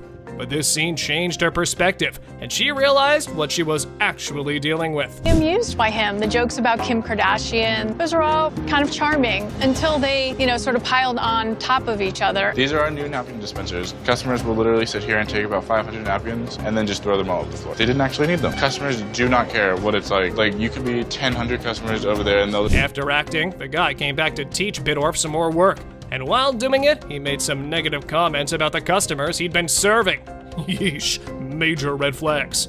Nonetheless, things were not going to get any better from here. Things about customers, which sends up an immediate red flag. Children and old people are literally the worst I've ever seen in my entire life because none of them know what they want and they're like literally can't talk. You just kind of have to deal with it. Our guests are our bread and butter. They pay our check. They keep our businesses open. They pay his paycheck. They're just going to be here dealing with her children and we just have to wait. I don't know how hard it is to read a menu, but... Ronnie then went to the length of dropping the hate word a couple of times while talking about the customers. And this really ticked the brand officer off, as he was the face of the company. So she did something that was not planned for on this trip. Ronnie, I wanted to reintroduce myself to you. I'm not actually Rachel. My name is Sarah Bidorf, and I'm the Chief Brand Officer of Boston Market. No. And you're on Undercover Boss. So there is no restaurant competition show? There is no restaurant competition show. Oh my God, really? Yes, I did get you. I got you saying a bunch of things about us I did. that are really not very nice. I'm angry and I'm heartbroken. There was only one solution to this situation.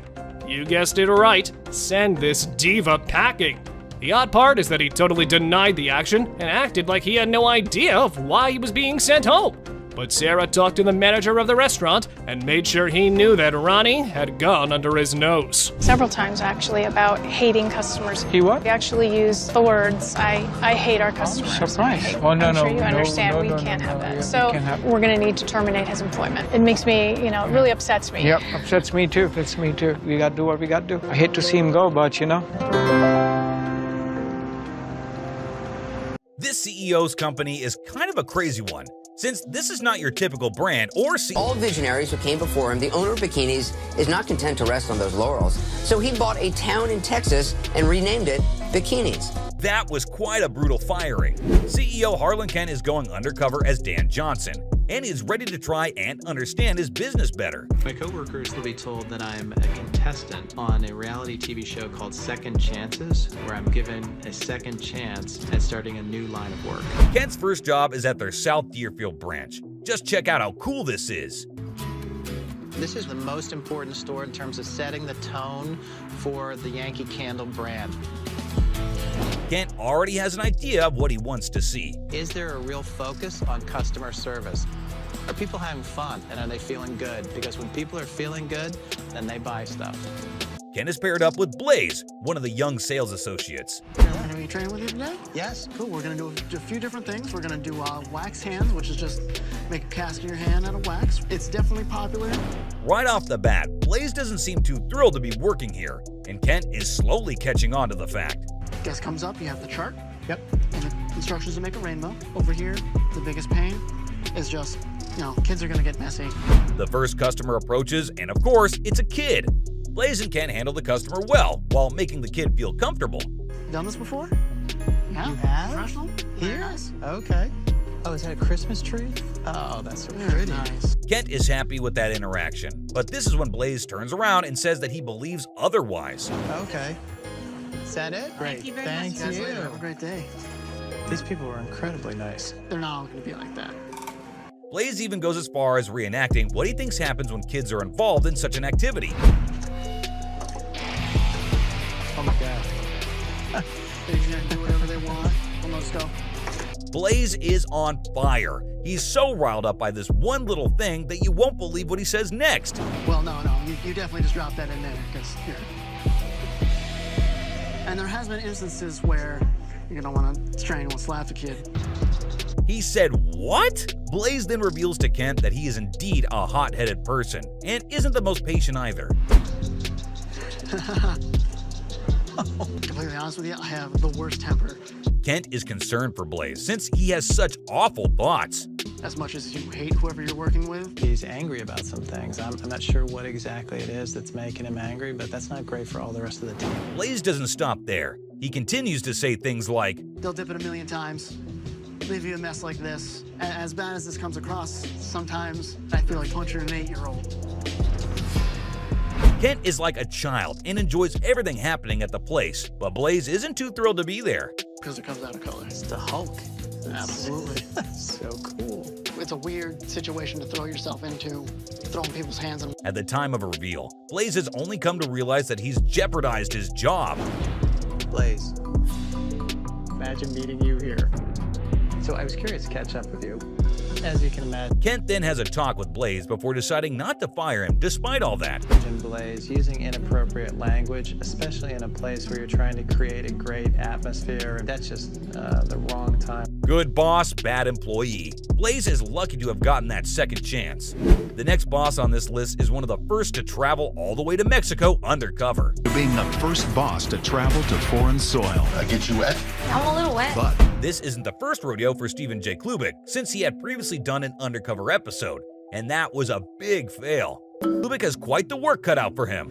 If you want to play some games, there's other games you can play. It's disheartening. Are you serious? No. In the long run, and we make money on volume. It's like the goose that laid the golden egg. Take their money. That's our #1 priority. Take their money. And push back your blacks. Let me show you what I'm talking about here. Brad, stay focused. Stay with me. Foreman realizes that there's so much going on that he himself can't seem to keep himself contained. I need to buy that. No, you don't. Most business people have ADD, so I really can't focus in there. All these items are coming at me. All the way down. All the way down. This is really That's plastic good. up. That's good. Bring it down. Foreman fumbles the job, and Elizabeth is shocked to see such a performance. He was like, oh. And you have, oh my God. Thank you very much. My mom's gonna freak out. Thank you so much. I don't know what to say. Thank you. Thank you, thank you. Thank you. Are you ready to experience a roller coaster of emotions where one esteemed CEO goes undercover in his very own company? The CEO of Belfour, the world's largest disaster restoration company, poses as an unemployed insurance salesman looking for a new line of work. Guys, you have to see this unforgettable episode in its entirety because it will leave a lasting imprint on your senses. Meet Sheldon Yellen, the CEO of Belfour. It's unlikely you don't know Belfour, world's largest disaster restoration company. So what happened is Tom Kelly, the undercover identity of Sheldon, reached Norfolk, Virginia to clean and repair homes where he met Joe, an employee who was competent, polite, hardworking, and had a ton of charisma. What more could you want from an employee, right? Hello. Hi, Joe. Hey. Hi, Tom Kelly. How Hey, are Tom. you? All right, okay. Tom got to know Joe as their project progressed, and he was already taken aback by his demeanor and aura. Tom became breathless as they began the disassembling work, because who does things like that from behind the CEO's desk, huh? I've done quite a few things. What'd you do before this? General contractor in the state of Virginia. I worked for a fella for 3 years, and then I said, well, you know what, I think I can do it on my own. While on a breather, Tom sees the opportunity to learn more about Joe's life story. Apparently, Joe had a ton of difficulties. Huge amounts of debts because of his previous business and how things got really difficult for him to manage everything. So what did Joe do? He took on multiple side jobs to fulfill the basic needs. He was unshakable in his desire to provide for his 2 children. What motivates you for all that? Here, these are my 2 kids. That's Natasha, 14, and that's Hunter. He's 9. And that's how you identify a responsible and dutiful man. As they had an emotional chat, the one thing Tom understood about Joe was that he was a rock. Despite all these challenges, Joe was amazingly motivated and persistent. I mean, just take a look at this guy. So how much work is there here, though? What if there's not a leak tomorrow? Then I'll hustle. So you run more than one job at a time? Oh, yeah. In this deep moment of empathy and understanding, Tom took the upfront decision of offering Joe a promotion that he deserved. Who wouldn't love to help a person who is so driven and ready to take on challenges, right? And I really like you to spend your time and energy securing work for Belfour in the future. And so I would like to promote you to project manager. I'm in. I want to advance you $10,000 on your commissions that I know you'll be making as a project manager. It's amazing. I'd like to give you an additional bonus of $10,000 for yourself as well.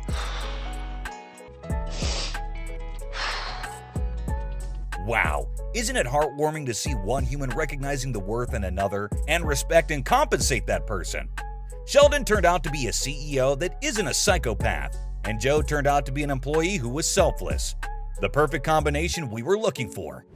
But in this episode of Undercover Boss, you'll experience the most overwhelming moment.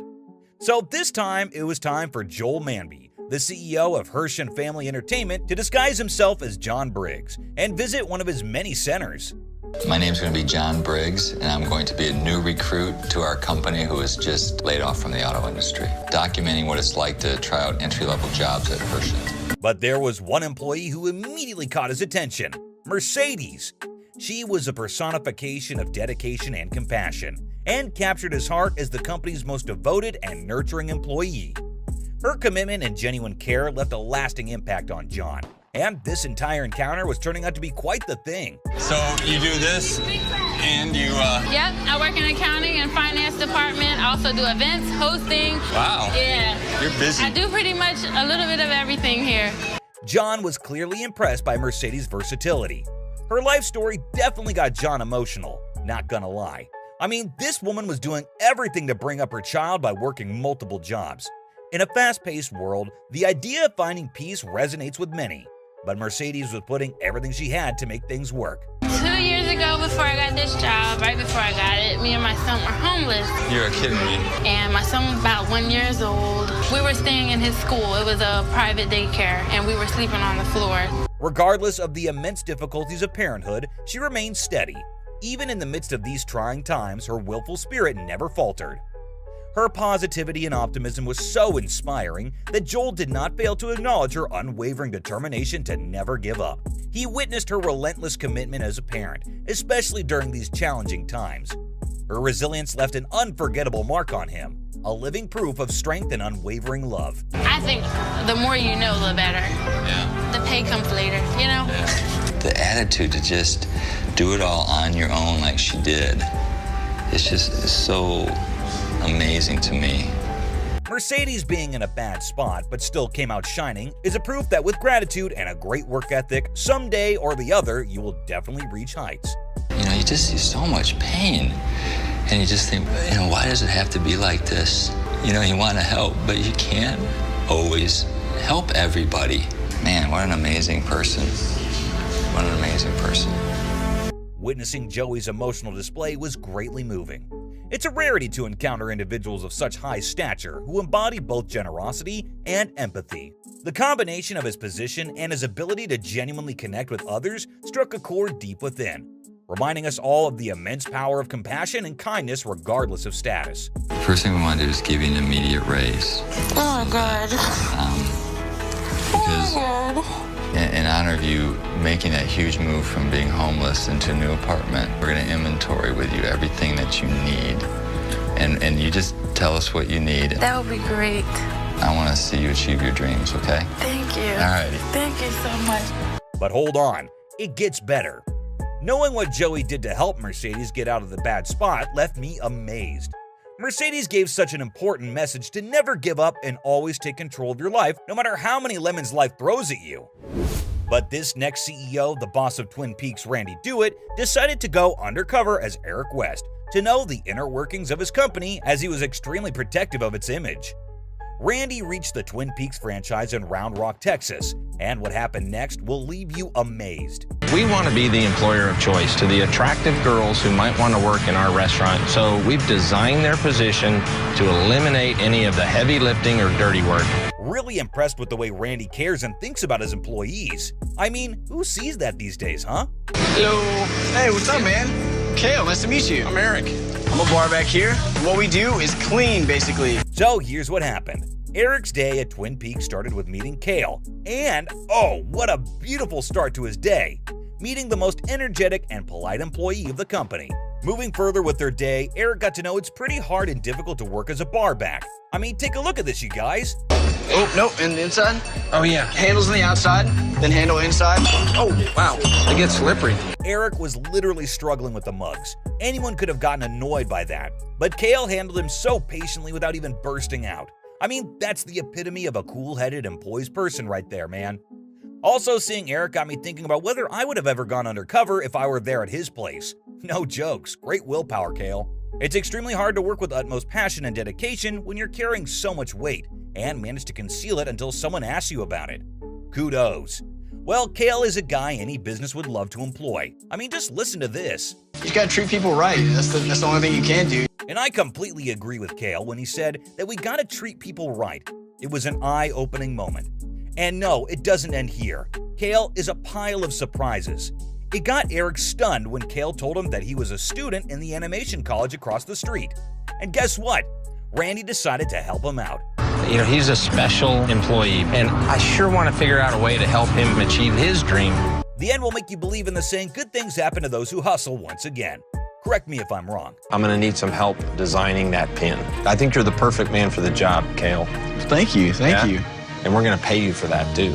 Whoa. I want our marketing department to know what you're capable of. I knew no one would because we just saw what happened to Eric's goodwill and strong determination. I'm going to make sure you don't have to pay that loan back. All $53,000 of it. And you didn't have, oh my God. Thank you very much. Randy's one act of kindness brought such a huge impact on Kale. He ultimately found his peace of mind after struggling to make ends meet for so long. But in this next episode of Undercover Boss, the CEO of Dippin' Dot, Scott Fisher, went undercover to see where the stress points were at his company. Scott Fisher disguised himself as Brad and reached Kentucky Kingdom. Today, I'm here at Kentucky Kingdom in Louisville, Kentucky to work with Bailey. It is here where he met Bailey, a 19-year-old girl working as a supervisor of food and beverage. Hi, Bailey. I'm Brad. Hi, nice to meet you. Her attention to detail was truly inspiring, even noticing when Brad inadvertently wore his badge on the wrong side. She possessed a remarkable understanding of the company's rules and regulations. This unwavering commitment to excellence showcased her dedication, setting her apart as a remarkable individual. What do you think? How do I look? You look great. Just, can you move your badge to that side so you can see Kentucky Kingdom? Her ability to confidently brief Brad despite it being her first time working with someone older was truly remarkable. It revealed her strong work ethics and unyielding confidence. The way she commanded the situation with poise and professionalism was worth appreciation. Just watch her. When you come back tomorrow, can you just try to take the beard in I can do tighter? it. A little tighter. Yeah, I'm sorry. It's okay. All right. Straighten it up a little bit. Yeah, you're good. Okay, now that was something. Hearing Bailey talk about what she liked about Kentucky Kingdom provided a window into her vibrant personality. She radiated as a true people person who was always brimming with enthusiasm. Additionally, her adept handling of the morning meeting reflected her innate leadership qualities. It's evident that she possessed a unique blend of charisma, warmth, and the ability to inspire and guide others. This is Brad. He's going to be new to the team. Hey, guys. This is his first day. He'll just be kind of shadowing me for the day. He won't be on a car by himself yet. You already know where you're going to be placed for the day. Yeah. Her team was no doubt very lucky to have her as their supervisor. Her exceptional abilities extended far beyond just being a skilled manager and leader. She was also extremely hardworking and committed to her duties. Working undercover not only helped Brad gain a deeper understanding of the inner workings of his business, but also the problems that the customers faced, such as high rates. It was an insightful experience overall. How much is it? $5.25. You are expensive here. Oh. Trying to break my bank. Yeah. It's a little pricey. Knowing the customer's disappointment in the pricing left Brad disheartened, making room for some positive changes in the near future. Brad then learned about Bailey's family, and I have to say, it's pretty tragic. Bailey lost her brother due to heart failure. It deeply affected her. Imagining her go through all this at such a young age, but still standing strong. Huge respect, man. Watching Brad take interest in her brother's story and asking her to tell more about what happened is a sign that he genuinely has a heart of gold and wanted to help Bailey with whatever he can. Was it just all of a sudden, just out of the blue? He went and watched the Super Bowl with my cousin. He was fine there. And then when he came home, he went to bed and he wouldn't wake up. Oh no. Now that was heartwarming. But what happened next was crazy. So I also wanted to provide you with a luxury vacation on my private jet to Universal Hollywood for you and your whole family. I mean, I'm speechless. Brad's generosity once again left everyone amazed. What he just offered Bailey was the most unexpected and thoughtful gesture. So I wanted to do something for your brother, so I created the Devin Webb Foundation. I'm shaking so bad. And I'm gonna pledge $20,000 to it. And we want you to be the face of the foundation. My mom's gonna freak out. Thank you so much. I don't know what to say. None of us could have ever imagined that he could come up with something like this. People like Scott make this world a better place. People like Bailey motivate everyone to have strength and keep faith because no matter what happens, there's light at the end of the tunnel. But now it's time for the president and COO of Roto-Rooter, North America's largest plumbing and drain cleaning company, to disguise himself as a new recruit in this episode of Undercover Boss. For someone who came from a middle-class family and became the president of a company, Rick has definitely worked his way up the corporate ladder. You can either say, hey, it's tough economic times, poor Roto-Rooter, or say there's never been a better time than right now to find out who we really are. Rick's thought process and way to perceive things were simply exceptional. Coming to the sting, Rick reached New Orleans, and once there, he met Henry, one of the best men working for Roto-Rooter in New Orleans. You can see Henry's sincerity towards his work from the very beginning as he had his priorities in line. I want you to meet Hank. How you doing? I'm okay. How Good. you meet you? Okay. Hey, I have this customer waiting on me right now, so Okay. We gotta get going? yeah, we gotta get going. Okay. All right. Without wasting much of his time, he mentioned that a customer was waiting for him and returned back to work. On the way to the customer's place, Henry shared a few details about himself with Rick and that he worked as pipe superintendent earlier. You haven't seen any rats under there, huh? I don't like rats. You don't like rats? I see a rat. Rick certainly was daring to put his hands into something which is not his cup of tea. I've been running to the doctor and all tests and everything. You got tests and stuff like that? Yeah. You got I understand. One can clearly make out looking at Henry's face that he was deeply affected when the lady told him about her medical bills and that she couldn't afford to spend $1,200 as repair cost. If someone else would have been there at Henry's place, he would have clearly denied. But it takes courage to take money out of your own pocket to help a complete stranger in need. What a noble person. And that very instance was enough for Rick to realize that all the things he heard from everyone about him were nothing but the truth. At first, I was taken aback by Henry's giving such an extreme discount, but I thought about it and I realized Henry works on commission, so he was taking money out of his own pocket. That feeling of pride was quite evident just by looking at Rick's face.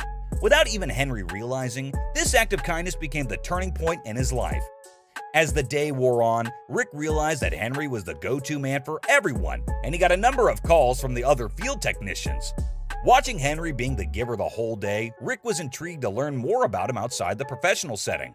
I decided to come along to the basketball practice. I watched Henry give and give and give all day. I want to see Henry outside of this environment. Since we had to work late today, she picked the kids up and So if you didn't bring them, they wouldn't... Right, some of them wouldn't get here, exactly. Everyone deserves to have a partner like Pat, being the biggest cheerleader, always encouraging and helping in whatever they can just so you can have a peaceful night's sleep.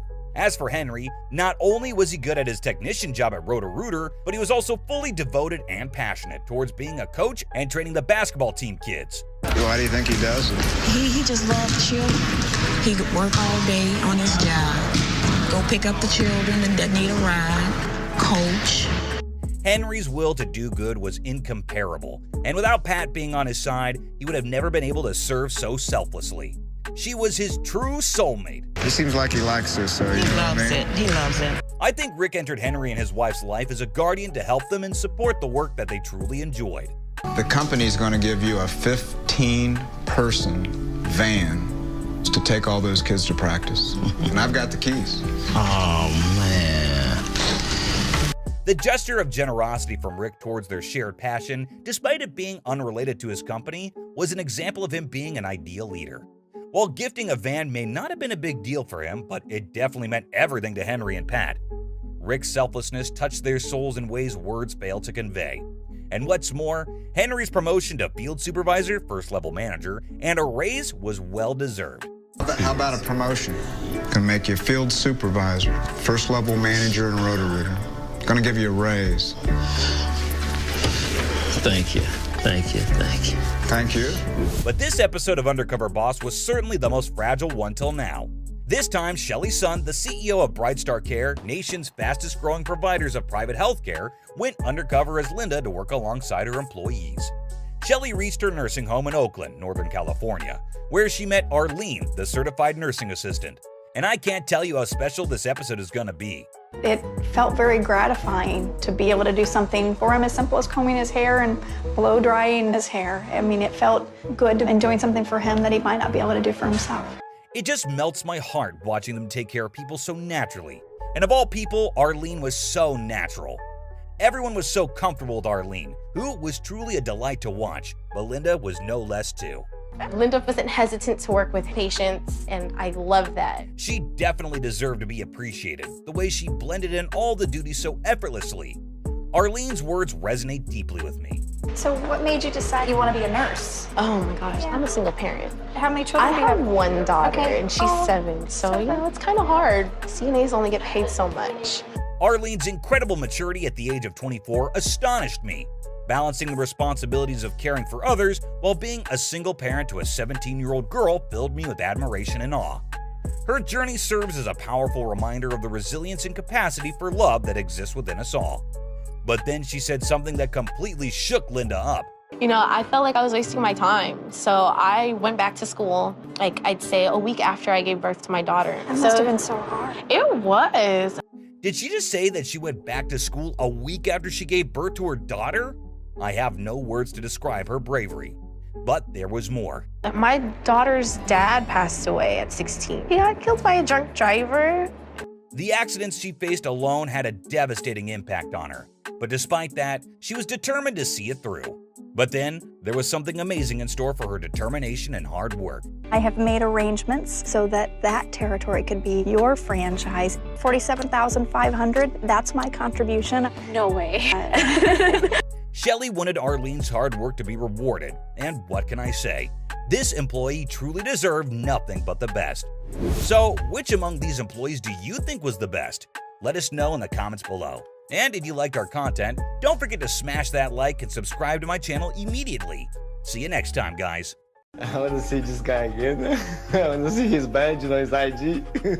From donning a new identity to working in the same conditions as their task force, some undercover bosses nail their disguises.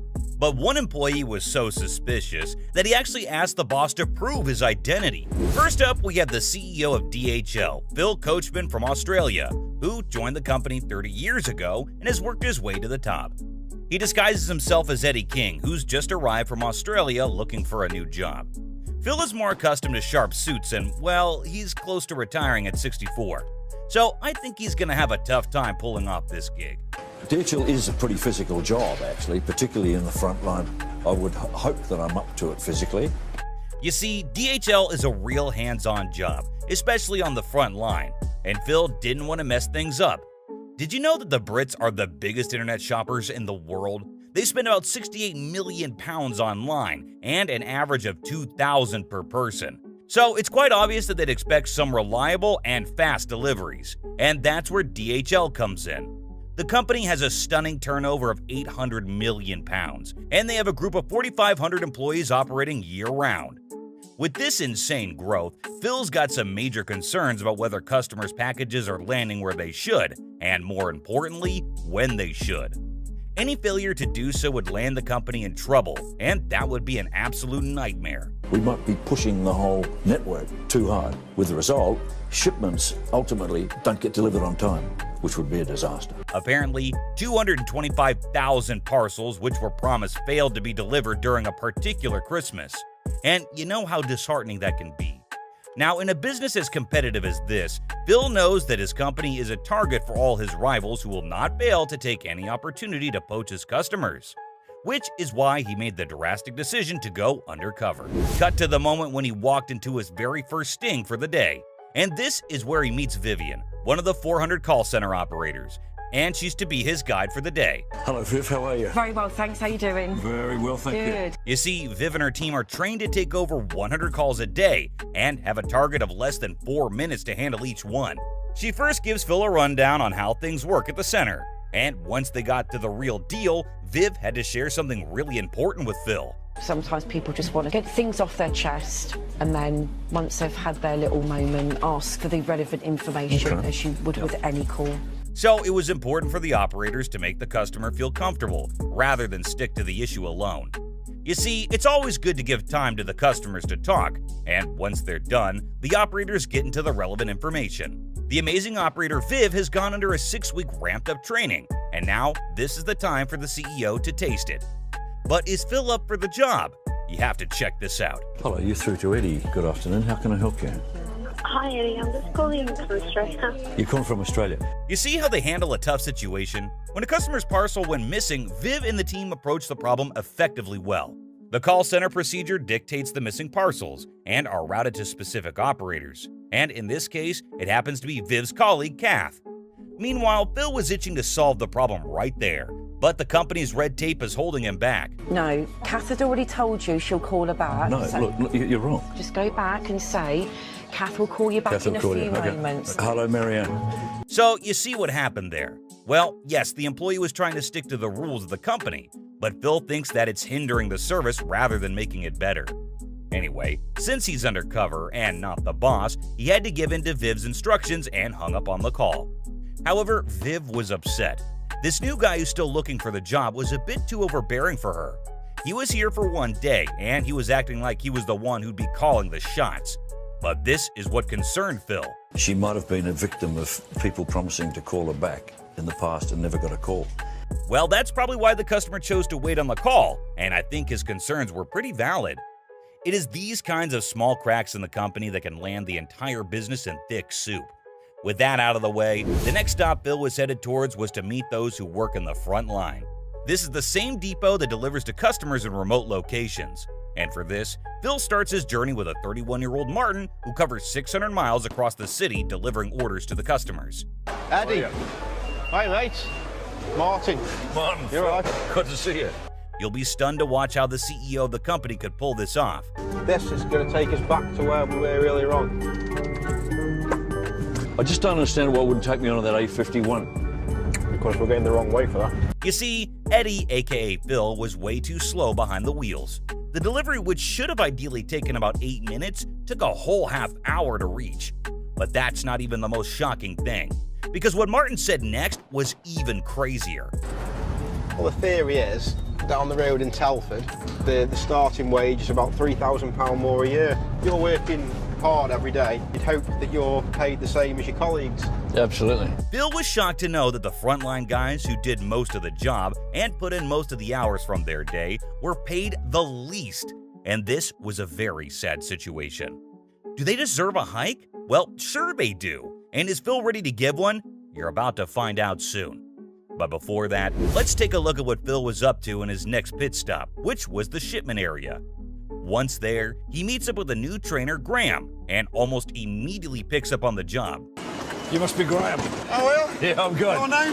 Eddie. Eddie, all right, Eddie boss. King, how are you? Once the briefing was over and done with, Phil then decided to get his hands dirty. Our man had to move the parcels through the warehouse quite literally, and trust me, it isn't an easy job. But will Phil be able to pull it off? Let's see what happened. From now, I'm going to start timing you. 5 seconds. What? This one hasn't got a thing on it. 10 seconds. I'll do that one later. No, what's that? Phil had to process 17 parcels every minute, and of course, he couldn't do it. But that wasn't the only concerning thing that happened.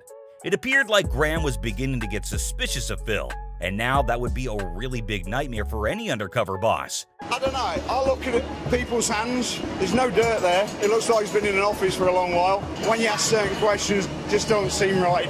And that's when, out of nowhere, he dropped the bomb. Who are you really? Who are I really? Who am I really? And well, it looks like Phil's cover just got busted, and it was time for the big reveal.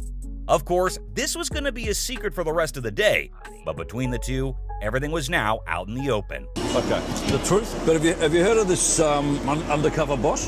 Yes. So I'm Phil. Phil? Yeah.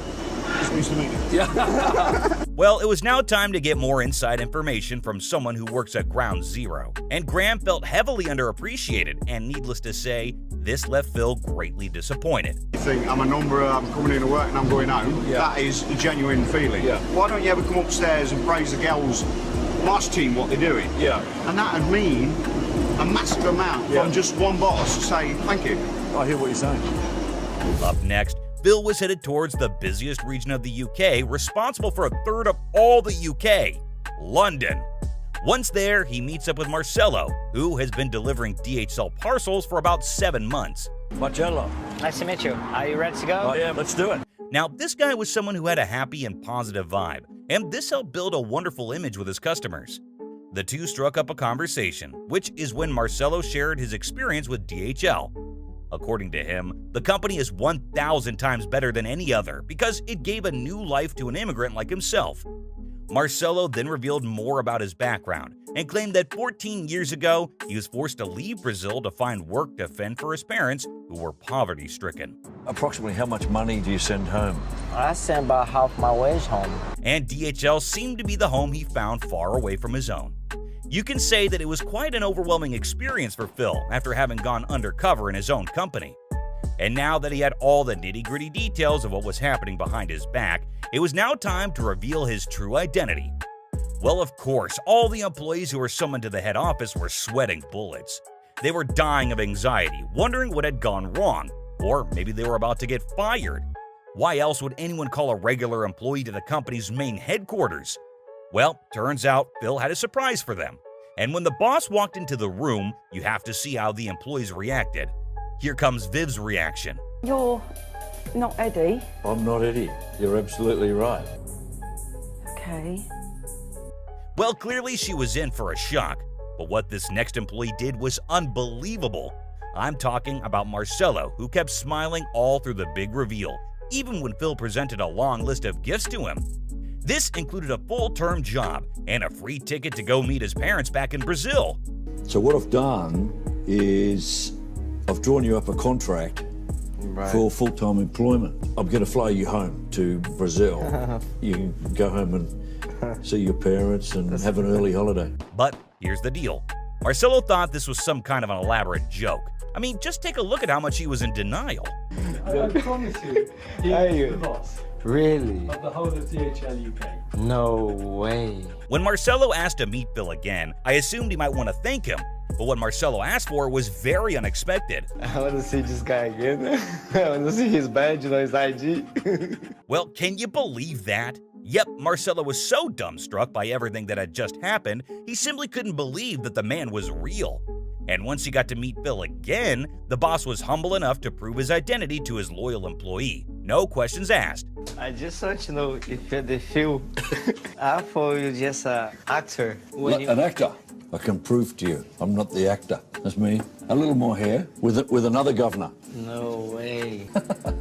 Wow. Damn, Marcelo is one lucky guy. And it looks like someone did land some very unexpected gifts from the top boss.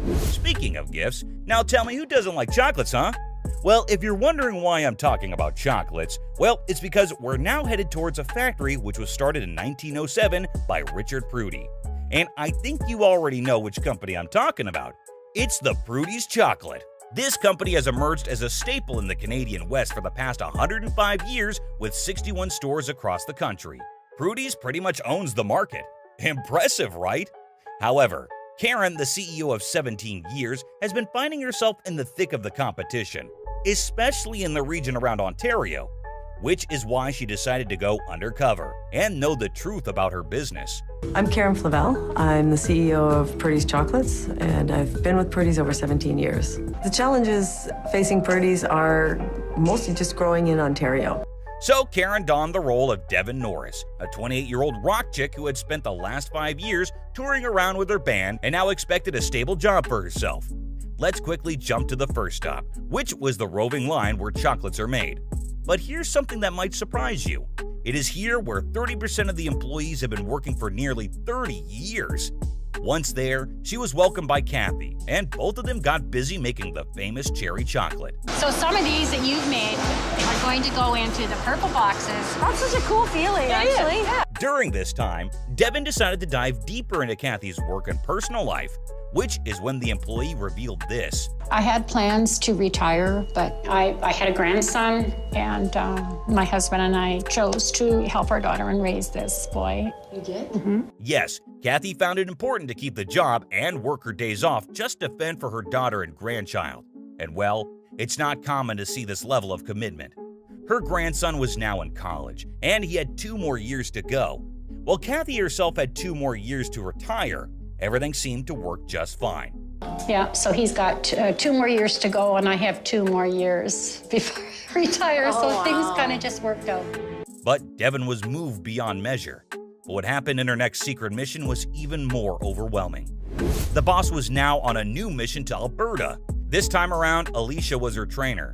But it looks like this one was sharp, as the boss's cover was now about to be blown. Check it out for yourselves. There's a lot of product knowledge that you're probably not going to remember today, but if you can just grab 1 or 2 key things that I'm saying, that would really help for the day. Was she getting onto something here?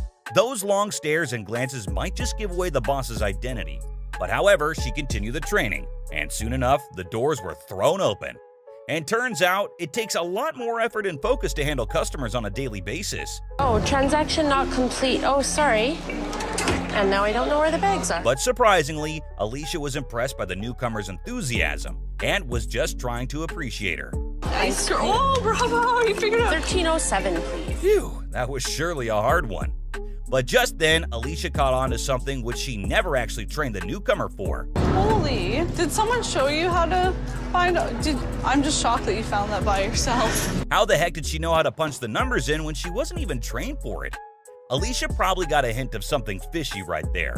But anyway, things worked out in the boss's favor, and Alicia just let it pass.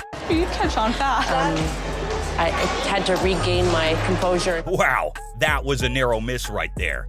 But now let's get into the real deal of the business. Turns out the shop ran full on most days, with truckloads of customers walking into the doors. But sadly, the shelves in stockroom were shockingly empty, and that's not a good look. Sometimes they even had to turn away their customers and ask them to come around next time once the stock came in. You get frustrated sometimes, things get left out, and that's hard. And customers are upset, why don't we get this product, why don't we get this product? And well, that's not how successful businesses thrive. And Devin had quite the message to take home from here. I definitely want to look further into their inventory levels. I would assume that if we can fill in those gaps, we would increase sales even more. Up next, the boss steps into the world of packaging, where she met up with Elsa, a veteran worker. Now, Elsa had one job to do, which was to foil the chocolates. And I can't tell you how important this little job is. And Elsa rocked at it. Even when the machine broke down, she handled the work perfectly well. Elsa did not just do her job, she did it with all her mind and heart. I mean, just look at her being so careful with each of those lovely treats. One that you are packing, try to put it nicely. Put it nicely. Nicely. Nicely. Okay. From here, the chocolates move along the conveyor belt, and you can see Elsa's deft hands at work. I was really happy to see the dedication to the quality and the chocolates. They know that a customer is getting that box at the end of the day. Behind all the sweetness lay some really worrying issues. Where are you from, Elsa? From El Salvador, Central America. How long have you been here? 24 years. Yes, Elsa had to leave her home in El Salvador and make a move without her family tagging along. It has now been 24 long years, and here she was rocking the chocolate aisles like no other. With that, let's now cut to the big moment, which is time for the reveal. None of the employees could believe their eyes, but Kristen had only praise and appreciation for each of them. And of course, the most wonderful reaction was this. Do I look familiar? Yes. You can see that her eyes spoke the truth and revealed her feelings when the big boss dropped a really big surprise on her. Check it out right here. So we're gonna pay for you and your boys to go back to El Salvador. Oh my God. For your 60th birthday. And not just that, Kristen granted her the tuition fee for her grandson's last 2 years of his college. She even took the initiative to make a better environment for her. Well, so that's a wrap for today. So which of these moments was your favorite? Let us know in the comments below. And if you enjoyed this video, make sure to drop a like and subscribe if you haven't already. Until next time, guys. From a dispatch employee who gets aggressive with a customer over a call, I'm adding an extra stop. There's no question within my mind. But it's on the way home! You're lying to me. to a workshop employee who cuts corners on fixing. My goal is to get this car in and out of my area as quick as possible. The quality is good. Is it done the way somebody would learn in school? No. This video is going to cover some of the rudest and most idiotic employees to have ever been on Undercover Boss. Just wait and watch these employees get themselves fired. It is going to be one hell of a ride. So kicking it off, we have the owner of a luxury chauffeur transportation service that has locations in over 700 cities worldwide going undercover. I don't think there is a place you can go that we can't pick you up. The episode mentioned above is the 6th episode of the 6th season. Chairman and CEO of Empire CLS was this episode's boss, and he was going undercover to figure out whether his company was running smoothly. In a suit and tie, or they see me on my motorcycle. So they're going to see me sort of preppy. I don't know how they'll spot me looking like that. For his first job, Seelinger heads out to Las Vegas at the Executive to get in more touch with what was going on in the most important part of the business, chauffeuring. Today I'm going to be working with one of the chauffeurs at Executive Las Vegas, which is our affiliate in Las Vegas, Nevada. Seelinger hasn't chauffeured in ages, but feels confident that he will be able to manage just fine. Now, I haven't driven as a chauffeur probably in 25 years, but it's like riding a bicycle. You never lose it. I'm a chauffeur for Executive. Okay. This is a true test for Seelinger as a CEO. While on the job, Seelinger learns that not chauffeuring all this time had caused him to lose touch. He was being corrected on minor details that he would miss by the chauffeur who was accompanying him that day. CEO or not, there's always a lot to learn. After that job, Seelinger heads out to Secaucus, New Jersey to work at the Empire CLS headquarters. He was quite excited about this job since he felt this was an area of his business that he didn't have much hands-on experience with. My greatest fear being at this facility is that I will get caught. I'm seen here a lot, but hopefully, with this great disguise, I won't be seen. Uh-oh. Looks like the employees are going to have to watch out for this since Seelinger is going to be extra aware of everything that was going on there. Seelinger is working at the dispatch center, which deals with logistics, and most importantly, handles the customers. This was the backbone of the company. Seelinger is paired with Anthony, a dispatcher, to learn the ropes of the job. As the two start to work, Seelinger is impressed by Anthony's work and even praises him for it. The perfect dispatcher is somebody that can juggle a lot of things at one time. From speaking with customers, immediately speaking then to a chauffeur, to training. I think you're ready for some live calls, man. Anthony gives a demo to Seelinger before letting him handle a customer call. This is when a customer calls in requesting a detour. The customer explains his situation, and Anthony asks the customer to put the chauffeur on the line. Are you on location? No. Are you going to be late? No, I'm not. Thank you very much. This is when Anthony has a sudden shift in his attitude. He tells the chauffeur to take him off speaker since he only wants to speak to the chauffeur himself. No problem, sir. No problem at all. Can I speak to the chauffeur? And if I'm there for more than 3 minutes, you can charge me. I'm gonna have to take this one, bro. Can I just speak with the chauffeur for 1 second, please? I just want to run something by the chauffeur. Sure. Seelinger looks quite shocked at this rude attitude of Anthony's. Is this on the way to his house? You don't have me on speakerphone, do you? I want to talk to you, not him. Since the customer is asking for a detour, it definitely does cause a delay in the travel. But the customer requests this since he was a long-standing customer of the company. Despite this, Anthony takes it upon himself and even calls the customer a liar. This guy was just asking to be fired. Familiar with the city as well, bro. I'm adding an extra stop. There's no question within my mind. But it's on the way home. You're lying to me. Literally 10 feet, and then that's it, and I get right back on the highway.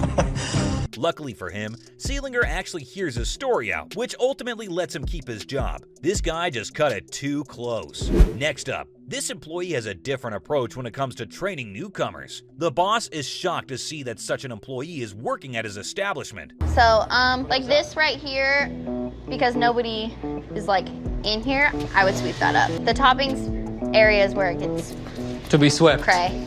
Yeah. This was the 5th episode of the 5th season of Undercover Boss, and the company for this episode was Menchie's, a self-serve frozen yogurt chain based out of Encino, California. Menchie's is the largest self-serve frozen yogurt chain in the world. Menchie's has locations in over 35 states in the U.S. and in over 8 countries. This dessert dynasty sells more than 30 million cups of yogurt a year. The man leading this company was Amit Kleinberger. Kleinberger goes undercover as Alan Stein, an aspiring entrepreneur on a TV show looking for experience to start his own business. The camera crew were all set up under this ruse, and a fake host was even hired for this task. Quite the commitment to make sure things are low-key. They have no idea this is actually Undercover Boss. After his first job in Seattle, Washington, Kleinberger heads out to Bonnie Lake in Washington to shadow yet another shift leader.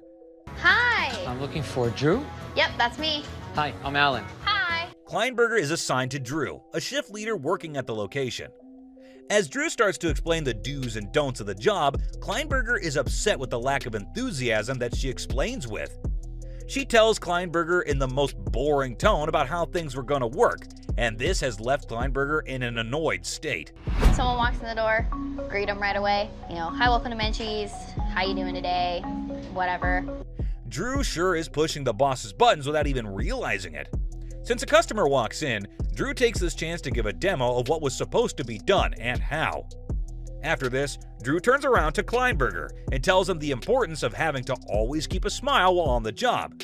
But this is when Drew says something that will shock you. So just always smiley, happy. I mean, if you want to be rude, I guess that could be a twist, but I mean, I wouldn't recommend it. Okay. That was Drew's attempt at cracking a joke, but Kleinberger doesn't seem to be too impressed by her. Behind the cameras, Drew says that talking to Kleinberger is like talking to a wall. Talking to Alan is like talking to the yogurt machine. No way to be talking about the CEO, especially not behind his back and on camera. Drew then explains some more parts of the job, and then tells Kleinberger to start sweeping the place while singing songs about how she doesn't want to work. I would sweep that up. Okay. You can do it. Okay. I don't want to have to work. Mind you that she's saying all this out loud while the customers are present. Kleinberger puts his complete effort into the jobs he's given, but Drew doesn't glance over or even give him any instructions on how to do the job properly. All she had done was given a briefing and then asked a newbie to clean up. Cleaning tables, machines from the front, the drip trays, and Drew was not really walking me through the steps and explaining. This was no way for an existing employee to talk to a new one. The two of them go about the different parts of the job, and Kleinberger comes to the realization that he wasn't learning anything on the job. Drew constantly kept dropping hints at what she wanted him to do while she stood around bossing him. This is not how I envision training of a new team member in our organization. Jeeves, get the slicer. Okay. I don't have to do anything. So, take this. Uh-huh. Cut off each end. Okay. And peel away. Okay. Kleinberger is pissed off, and he is disappointed that this was the way that his employees were being trained. After Kleinberger and Drew go drop off some of the garbage, the two return to the store to continue their shifts. During this, Drew says this to Kleinberger, and you will not believe it. Working here at Menchie's pretty much sucks. That's not my favorite. Drew tells Kleinberger that pretty people shouldn't be allowed to do anything, and all Kleinberger can do is laugh at this statement.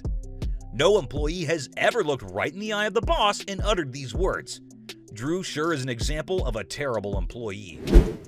Following that mess of an employee, we have another one who managed to get on the wrong side of the boss when he tells the boss of something shocking.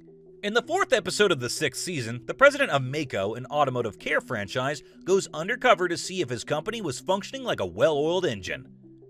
Jose Costa, the president of the company, was controlling over 480 shops throughout the US and more in Canada. Costa had made his way into the business after coming to the US as an immigrant. Despite being the president of an automotive shop franchise, Costa didn't have much experience with cars. Actually, you might be surprised I'm not a car guy. I've never painted a car, I've never sanded a car. Looks like his time undercover is gonna be tough. Despite this, Costa was given the position because of his talents, and this says a lot about him as a person. While going undercover, Costa's concerns are on how well the employees and franchises were following the company guidelines. I'm very concerned that our franchisees are not following our guidelines. Like most of the episodes, Costa was going undercover as an Argentinian entrepreneur on a TV show, trying to win his own business. Costa makes sure his disguise is believable, and then he's all set for his undercover job. Costa makes his way to his first job in Orlando, Florida, where he would be working as a body technician. Costa had particularly chosen this franchise since they had the best reviews for body detailing, and ranked number 9 on the overall list. They do $2.5 million, and I want to learn from the best. Costa is paired with Jim, a body technician working at the franchise. Costa makes it very clear to the camera that he was indeed nervous about the job, since he had no prior experience in such a field. I'm really nervous. I'm going to screw up. The two meet and Jim doesn't waste any time and instructs Costa to first go and change into the uniform. Jim then brings Costa over to the first car that he would work on and explains to him what all needed to be done for the job. Each dent and scratch that were on the car had to be cleared off within a specific amount of time. Otherwise, a body tech could be stuck on the same work for several hours.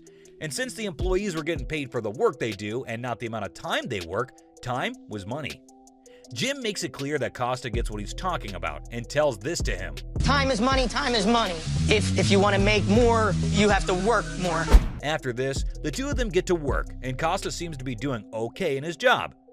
Meanwhile, Jim watches over Costa to make sure that the work is done right and on time. Costa is given a car all to himself to work on, and Jim comes and goes as he checks on the work being done. While sanding the car that he is given, Costa messes up, and Jim says that his 3-year-old child could do better. Jim struggles to put it as nicely as possible when it comes to telling Costa that he sucked. This is when Jim comes back around to the point of managing time, and then curiously says this. Using the minimal amount. My goal is to get this car in and out of my area as quick as possible. The quality is good. Is it done the way somebody would learn in school? No. Costa is disappointed when he hears this, and even questions Jim. Jim replies telling him that cutting corners sometimes is alright, as long as the work is completed on time. Looks like Jim's got his time management down, but his ethics are still lacking a lot to be desired. Last but not least, this next employee takes it a bit too far when it comes to games. The boss is so infuriated that he immediately phones it in. The way he approached and interacted with the girls is just really not acceptable behavior. I think it is a serious matter. I think it needs some immediate action. In the 2nd episode of the 1st season, the CEO of Hooters, Kobe Brooks, goes undercover to see if his company was operating with the same high standards. Headquartered in Atlanta, Georgia, Hooters was one of the largest growing restaurants in the US. The company was started by Brooks' father in 1983, and the company had over 400 locations at the time of the episode. Since Hooters focused on employing women waiters, this had caused the name of Hooters to only be associated with women in short shorts. This meant that the company was falling behind in sales, and this is what Brooks wanted to find a solution for by going undercover. For his first job, Brooks heads out to Dallas, Texas, where he would be working in the kitchen helping out in the service. Little does Brooks realize that the day he would work was going to be super hectic. Brooks had a hard time managing to do all the duties that are given to him, and struggles to keep calm while working. even breaking some dishes in the process. Brooks learns that the job required an employee to be on call at any point, especially during rush hours. After that, Brooks heads out to South Arlington, Texas to another one of his franchises. Brooks was there to observe the general manager, who was supposed to coach and take care of the employees. The manager at this branch is Jimbo, and his methods were going to be put to the test. Jimbo hands over the uniform to Brooks, and then sits down with him to explain what the job was going to be. Jimbo and Brooks' first job together is inspecting the waitress's dress code. The first thing we're going to do is uniform lineup, all right? Bam. We're going to line these girls up. After explaining the job, Jimbo brings over Brooks to introduce to the girls, but Jimbo gives a nickname for Brooks, which Brooks isn't too happy about. And ladies, I'm sure you're wondering who the man to my left is. This is Scotty, okay? You can call him Scooter, all right? Then Jimbo addresses the girls, and Brooks' reaction to this is priceless. AKA Scotty. You with me? So he's running the show. I'll probably be back in the kitchen helping out. Okay, he's your man in Amsterdam today. Jimbo lines up the women, brings them up one by one. The only disturbing part of this is that Jimbo doesn't check them. He also passes comments on the girls. Compliment her on her lack of nails. My, those are some non-glamorous nails you have. Brooks is not at all comfortable with the way that Jimbo handles the floor, and his disagreement can be seen on his face. Although Jimbo is effectively doing his job, the way that he talks to the girls is unacceptable. You know, nail polish is nice. Hey, why don't you get another tattoo before tomorrow too, okay? Brooks is also confused by this very odd approach to doing things. The customers soon pour in and the place starts to get busy. When Brooks spends a little time with the customer's child, Jimbo disapproves and puts him back to work, calling him a rookie. Rookie. Jimbo also takes complete control over the work environment and keeps the girls for longer periods of time. He doesn't even allow the school-going employees to leave. Instead, Jimbo forces the girls to participate in games of his own creation.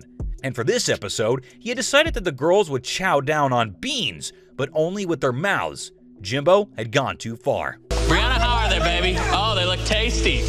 Who doesn't want to spend the rest of the afternoon with me? It's hard for me on this one to bite my tongue. With that, sadly we've come to the end of the video. Which employee did you find to be the worst? Let us know in the comments down below. If you liked our video, be sure to drop a like and subscribe if you haven't already. Thanks for watching. Get ready for a good laugh and Undercover Boss when things go terribly wrong. Here's the rules of my game. The first girl that finishes her plate of beans will go home. You cannot use your hands. We're diving into hilarious mishaps CEOs face during undercover missions. Watch as top dogs try to blend in, but end up in hilarious situations, showing that even big shots aren't immune to unscripted comedy. And this one definitely wasn't ready for what he was about to see. So meet this person here. I'm Harlan Kent, President and CEO of Yankee Candle. He slaps on his mask and goes by the name Dan, all geared up to peep what's actually happening in his company. Dude's like, I'm gonna blend in as a newbie employee in one of our retail joints. You know, all he wanted was to get down and dirty, learn the ropes, and see what his employees were up to. While undercover, I'll be posing as Dan Johnson, a chef from Cincinnati, Ohio. My coworkers will be told that I'm a contestant on a reality TV show called Second Chances. Dan's all excited, ready to see the daily hustle and bustle and chat with customers. He gets paired up with this guy named Blaze, who's a store sales associate. Now, Dan's expected to see some amazing dedication and enthusiasm from Blaze, but boy was he in for a surprise. Guest comes up, you have the chart. Yep. And the instructions to make a rainbow. Over here, the biggest pain is just, kids are gonna get messy. As Dan shadows Blaze, he quickly notices something's off. Blaze isn't exactly jumping with joy to help customers. These people are incredibly nice. They're not all gonna be like that. Dude, it's just little kids. Why? But it's one thing to hate kids, right? But what he does next will have you shook. Oh my God. They're just gonna do whatever they want. He did not. Really, dude? What did those little kids even do to you for them to deserve this? And when kids come up, Blaze looks like he'd rather be anywhere else. Talk about a lack of interest, right? And believe it or not, things get even worse. His hatred for kids runs much deeper than we thought, guys, because what he said next is completely out of pocket. And there has been instances where you're gonna wanna strangle and slap the kid. Whoa, buddy, now that's way out of line. Slap a kid?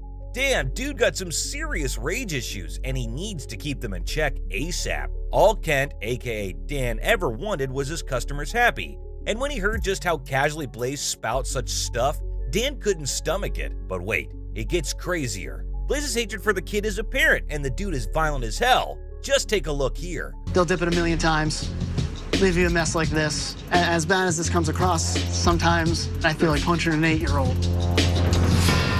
That leaves Dan in a bit of a shock. Nah, hold up, that's definitely an understatement. Cause his jaw is on the floor. He's probably thinking, dude, that's not how we do things here. Now Dan's torn, cause on one hand, he's loving his interactions with other employees who are totally into their job. On the other hand, he's scratching his head at Blaze's lack of energy. Not just that, but also his rage issues. That's clearly not a suitable trait to have at work. I'm not sure what exactly it is that's making him angry, but that's not great for all the rest of the team who does think that it's a great place to work. Dan's had enough. It's time he took action. Things are going to take a wild turn for Blaze, and let's just hope he can handle it. Finally, the day's over, and Dan reveals who he really is to Blaze and the rest of the team. It's like a big reveal moment you'd see in a movie. Dan sits down with Blaze and has a heart-to-heart talk. He's not a happy camper. Nope, he's disappointed.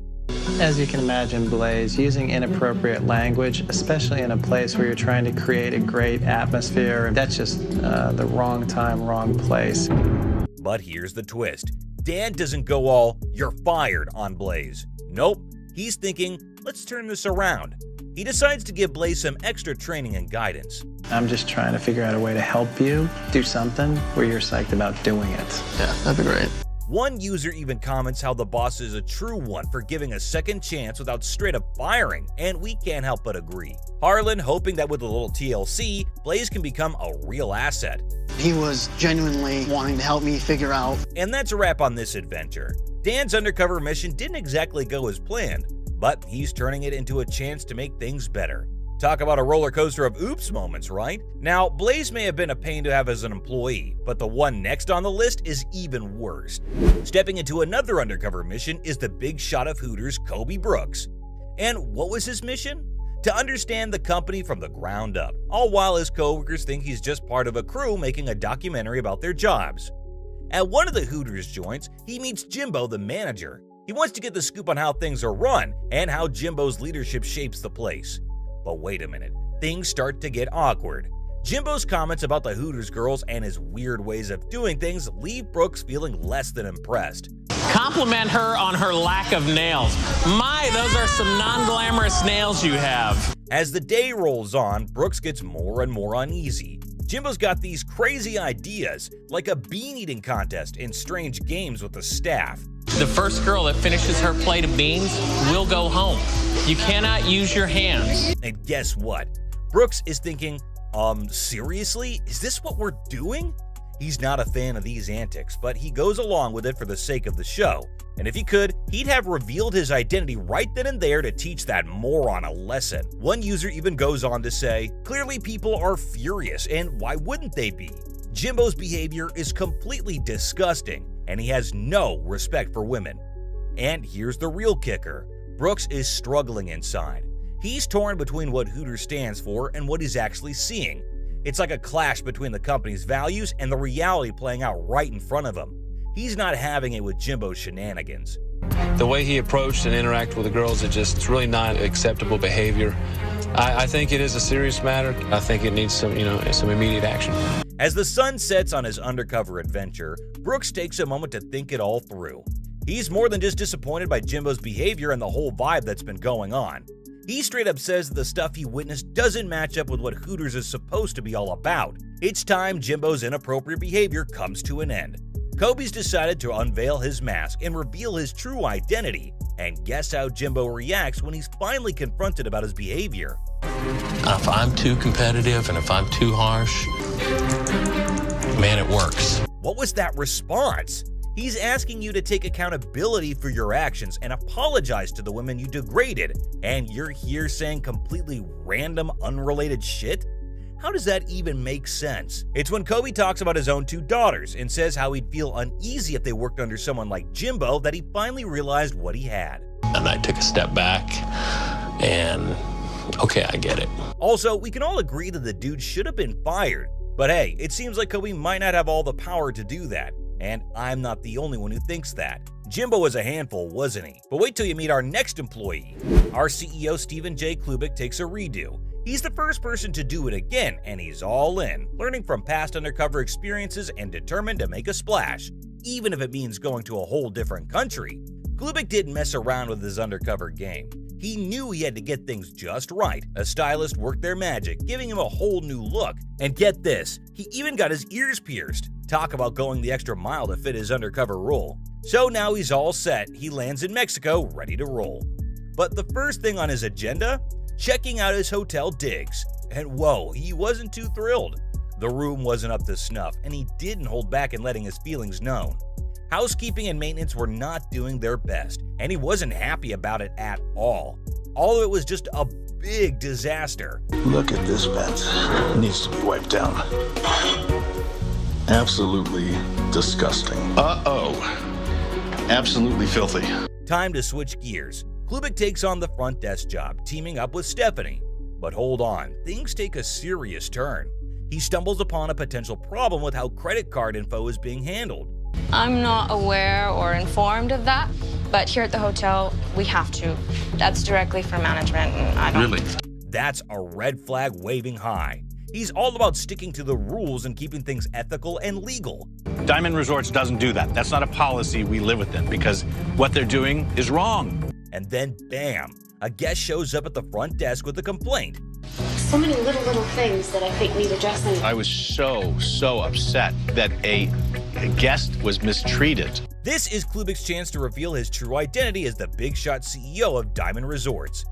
He spills the beans about all the issues he encountered during his undercover journey. It's like a wake-up call for the staff about maintaining consistent standards and playing by the rules. I own this place, Stephen J. Klubik. I own Diamond Resorts. I'm not happy. I'm really not happy about this. This episode gives Klubik a fresh set of eyes on the challenges his company's facing, especially at the Mexico location. It's all about realizing what's really happening and making things better. He's all in, ready to put in the work to bring the property up to the company's high standards. And there you have it. Moments that show even the best undercover missions can go wildly wrong. These stories reveal the real side of bosses, with all the challenges and surprises they face when trying to be regular employees. Stay tuned for more Undercover Boss Insights, where we continue to uncover the intriguing world of business and leadership. From quirky delivery drivers to fast food generals with a love for barking orders, and a lousy employee with an attitude as big as a fitness center. Get ready to laugh your way through the wacky world of undercover bosses. In this episode, we've got not one, not two, but 3 hilarious CEOs going incognito in their own companies. So buckle up and join us on this side-splitting journey through the crazy antics of Undercover Boss. In this humorous episode of Undercover Boss, Chief Brand Officer Sarah Bydorf disguises herself as a delivery driver at Boston Market to gain insights into her restaurants. To her surprise, she encounters a character named Ronnie, known for his non-stop comedic antics and witty remarks. Throughout the episode, Ronnie's lively personality and endless humor keep everyone entertained, adding an unexpected twist to Sarah's undercover mission. As Sarah navigates her role as a delivery driver, Ronnie's contagious laughter and amusing comments make for a truly unforgettable experience on this undercover adventure. Standard procedure is to greet the customer as they walk in, say, hello, welcome to Boston Market, you know, blah, blah, blah, whatever. Because we have to make customers on a pedestal. Right from the start, Ronnie's big mouth and quirky demeanor were front and center. He couldn't help but rant about the blah blah blah procedures and treated the job like he was some diva on a reality TV show. But Sarah, bless her heart, tried to keep a straight face, even as Ronnie bossed people around and made snarky comments about the customers. Hey, Mitch. He started saying really negative things about customers, which sends up an immediate red flag. Children and old people are literally the worst I've ever seen in my entire life. But oh boy, things took a wild turn when Ronnie went on a tirade about the customers. He openly admitted to hating children and old folks, claiming they just couldn't talk or know what they wanted. Seriously, Ronnie? Major red flag alert. Just when Ronnie thought he was winning at the I hate customers game, Sarah decided it was time to drop the bombshell. My name is Sarah Bydorf, and I'm the Chief Brand Officer of Boston Market. Revealing her true identity as the Chief Brand Officer, she gave Ronnie a dose of reality TV he never saw coming. His eyes nearly popped out of his head as he realized his mouth had gotten him into hot water. Got me. I did get you. I got you saying a bunch of things about our customers, and you don't seem like you love to serve. So I don't know if this is the business for you. What I'm gonna do is I'm gonna send you home for the day. So that's it? That's all? Of course, Ronnie tried to play it cool, acting like he had no idea why he was getting the boot. I would tell him my attitude would change, but like, I don't know, I didn't think it was that terrible. But Sarah was having none of it. She spoke to the manager, making sure he knew about Ronnie's customer-hating escapades. And that was the end of the road for our diva employee. In the end, laughter and lessons were plentiful. Ronnie got a crash course in customer appreciation, and Sarah got to see firsthand the craziness that can unfold in her own restaurants.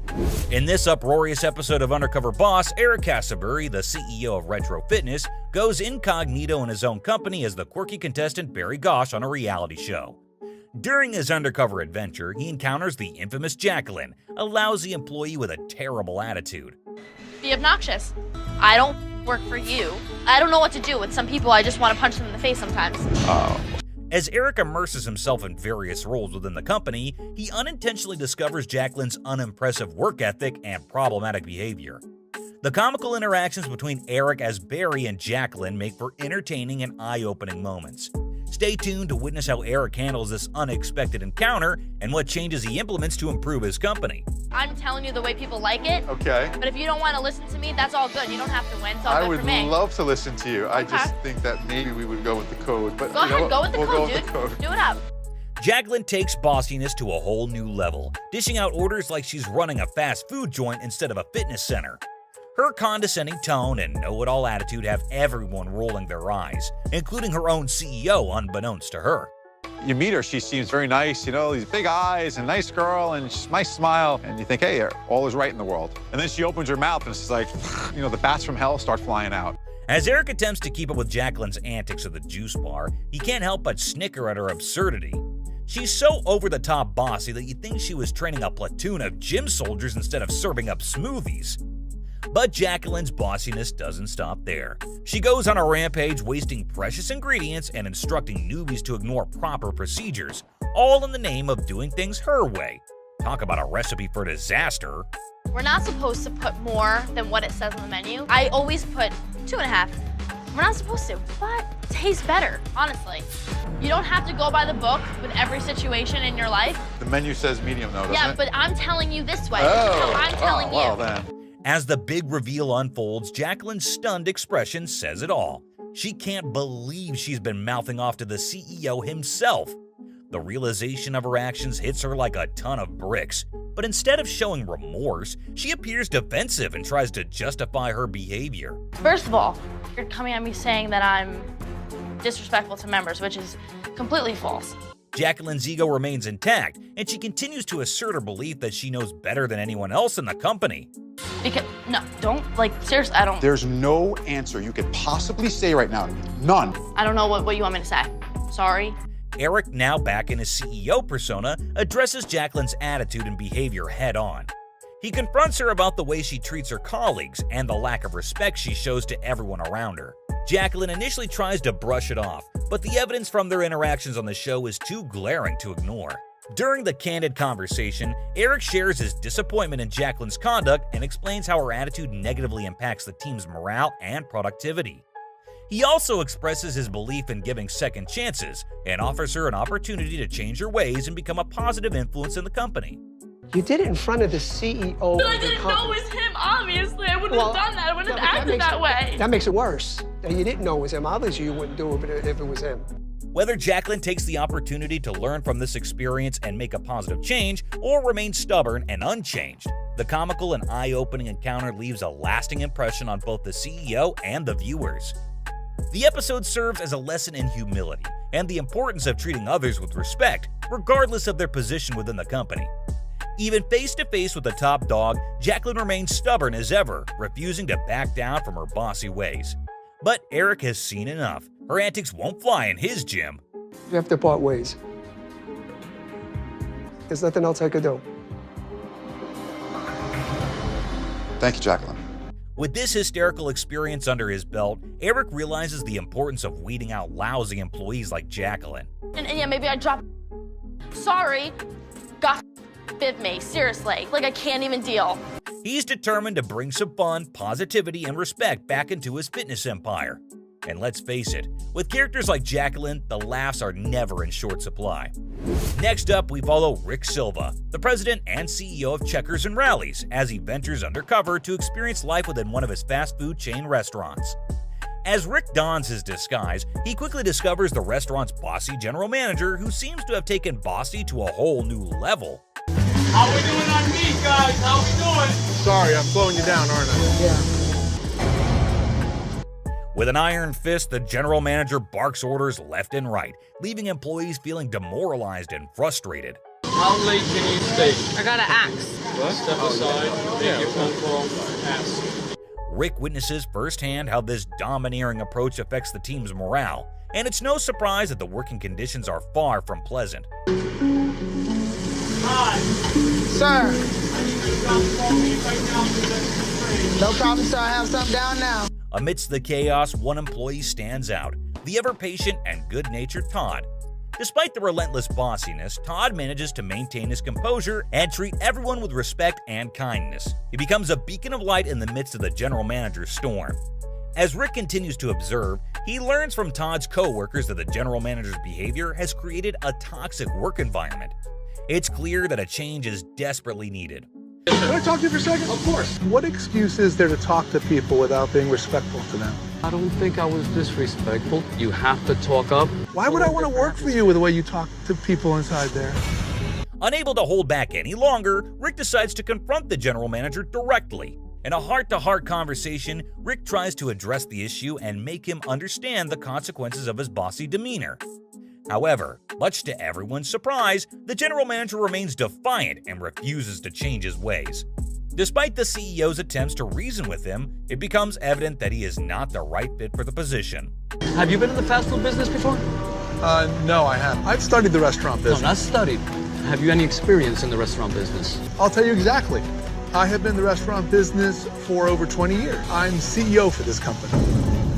In a dramatic turn of events, Rick ultimately decides to take action and terminates the general manager's employment on the spot. The restaurant erupts with a mixture of shock and relief as the bossy reign comes to an end. Right now, you're not doing the job to our standard, and so you don't belong in that restaurant. Right here, right now, we're going to shut the restaurant down. As the episode unfolds, viewers are treated to a combination of comedic moments and a valuable lesson about the importance of leadership and treating employees with respect. Todd's unwavering kindness shines through, proving that a positive attitude can overcome even the most bossy of situations. With the general manager gone, the future looks brighter for the restaurant and its hard-working team. In this wild and crazy episode of Undercover Boss, Jane Grody-Abel, the badass chairman of Donato's Pizza Works, goes undercover at her own company and meets the delivery driver, Aaron. She initially thinks he's the perfect driver. As they hit the road for some deliveries, Aaron's delivery skills seem top-notch. Jane is like, hell yeah, this dude's got it, when they deliver to a customer named Mark. Hey, what's up, Mark? How you doing? Good, how are you? I'm pretty good. Aaron smoothly interacts with the customer, addressing him by name, and even scores a fat tip. But then, after the delivery, Aaron suggests they rush back, and Jane's like, come on, let's hustle. That's when Jane was like how perfect he is for the job. But things take a drafting shift, and you won't believe it. As they chat during the ride, Aaron spills the beans on his not-so-cool habits. Turns out, when he gets some extra time on his hands, he joins customers to smoke pot. You would encounter some really weird stuff. A lot of people smoke pot and they will invite me to come in for a little bit, and if I'm not very busy and I don't need to be super focused really, then I'll kind of indulge. You do not. Jane is pissed off, feeling totally betrayed. I can't think of another time I've been this disappointed. When you see so much hope and potential in someone, it feels like betrayal. She confronts Aaron about it, and it looks like she might have to let him go. I'm very upset. I can't believe you would, in your Donato's uniform, do something that's illegal. Well, you know I have to let you go as a delivery driver. Really? But hold on. She sees potential in this guy, and she's willing to give him a second chance if he can pass a drug test in 30 days. I'm going to give you a second chance. If you can take a drug test in 30 days, and come back and work in the kitchen. Wow. I really appreciate that. Aaron agrees to the deal, promising to prove that he's worth that second shot. Jane's like, all right, you better not mess this up. She tells him he can work in the kitchen while he proves himself. Don't let me down. I won't. Don't let yourself down. I'm not gonna let you down. Jane's got a soft spot for Aaron, and despite her anger, she wants to see him turn things around.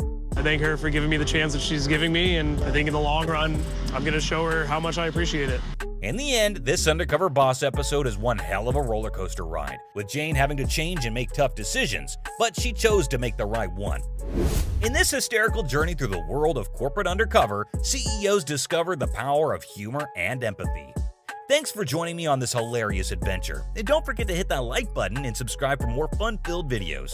Stay tuned, because there's always more laughter and insight to come. Of building sales and you can build profit all you want. That's not what I want. It's all about being respectful. I'm not a slave.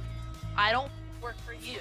I don't know what to do with some people. I just want to punch them in the face sometimes. Are you ready for some jaw-dropping, heart-pounding action? Look no further than the latest episode of Undercover Boss, where the CEO himself went undercover to get a first-hand look at the operations of his own company. Brace yourself as we reveal the explosive moment when the undercover boss brutally fired this employee, leaving everyone stunned and speechless.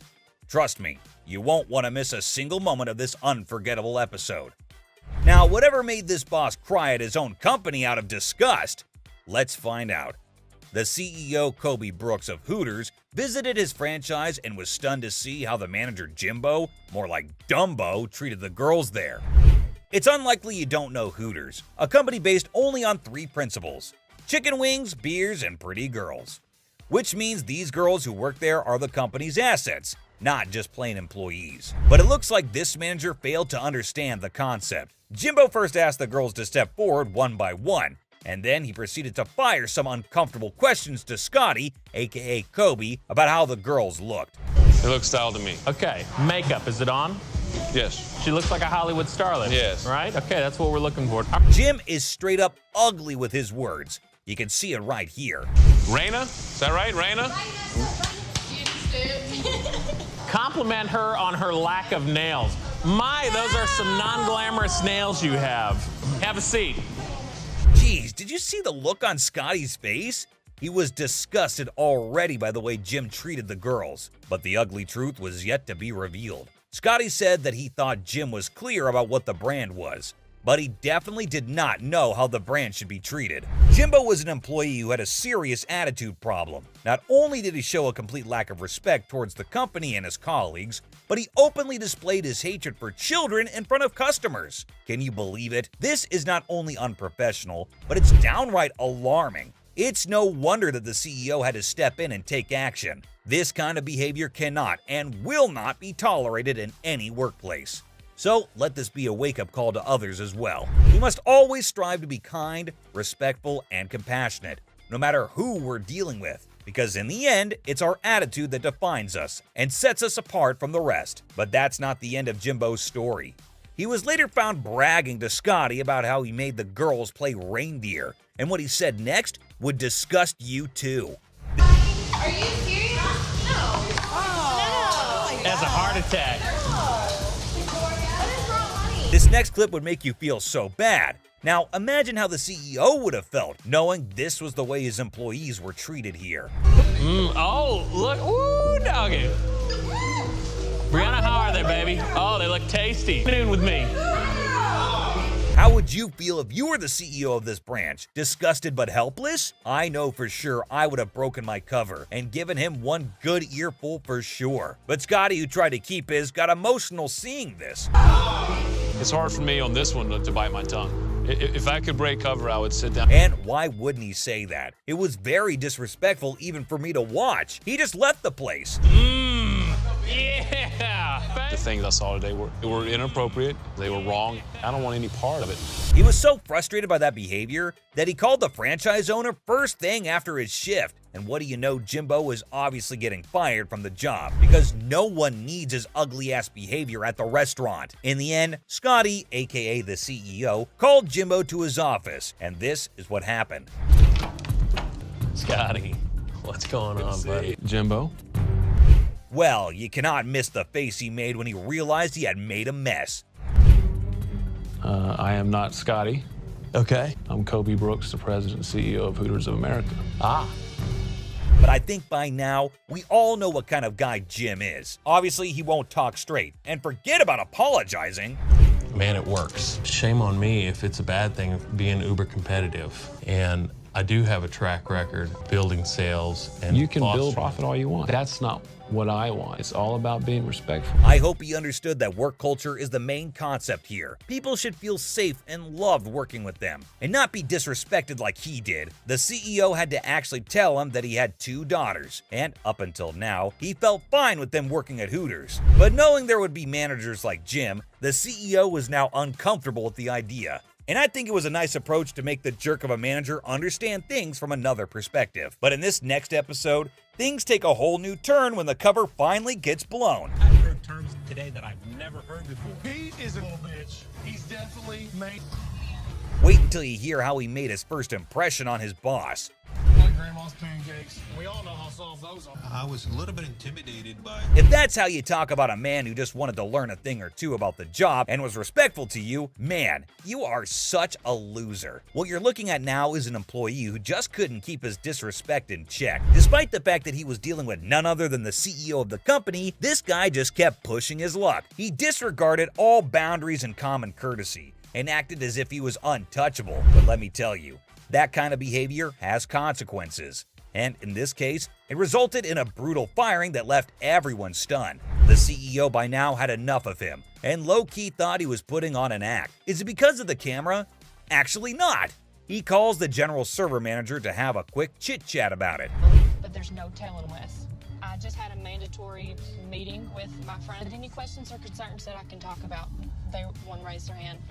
Everyone is so intimidated by him that when asked if they had any problems, they'd never answer. She even said the kitchen is the worst, and what followed were so many vile words of abuse. The CEO is actually feeling nostalgic as he remembered the time he was a dishwasher and was a victim of bullying. He was very clear that he won't tolerate something like that happening at his own restaurants. He even said he'd rip off the franchise papers if he needed to, but he'd make sure this stops. This was a boss who believed that he cannot change his past, but could certainly help with someone else's future. Well, how many times do you come across people like this? Rarely. When the boss finally revealed his identity to the bully, his face turned red. But then things took a turn when this ruthless employee was face to face, and the CEO told him he was not very happy about it. He had the audacity to ask him sarcastically if that way of pushy speaking was not allowed. Honestly, what is this man made of? Now that you know who he is, are you still talking back to him? Man, the audacity! Is it for real? Meanwhile, the CEO kept his cool and tried to make him understand the problem here. He stressed especially on the fact that they were high school kids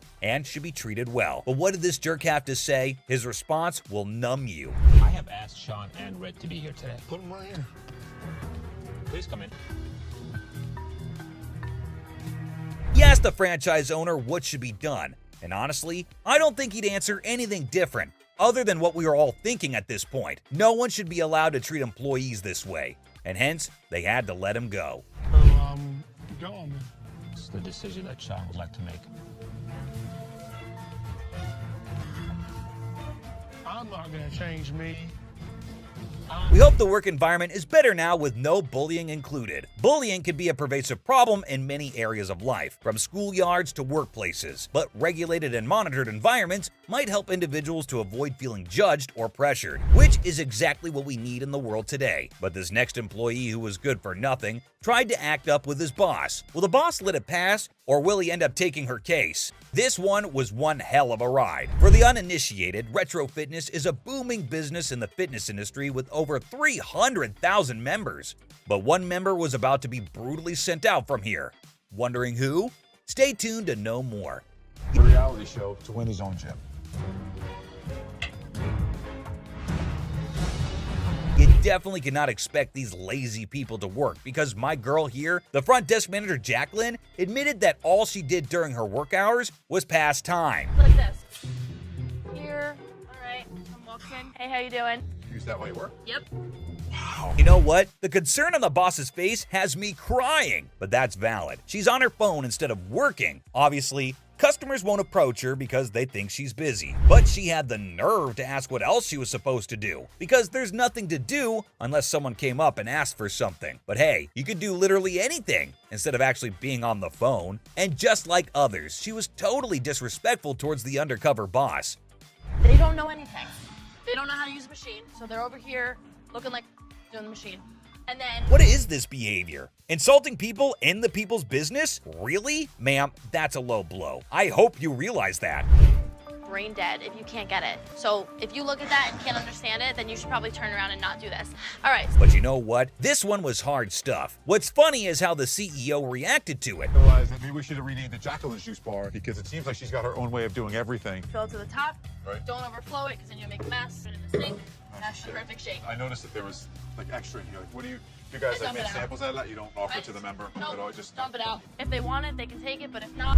Yeah, and she just picked the leftover smoothie in the mixer and dumped it right into the drain. Imagine, the cost was divided through it all, and she had it down the drain? No, you're gonna do it the way I told you. The way you told me. Okay, so we want 2 of these from you, right? Not just that, she spoke ill of him in front of the customers. Who does that?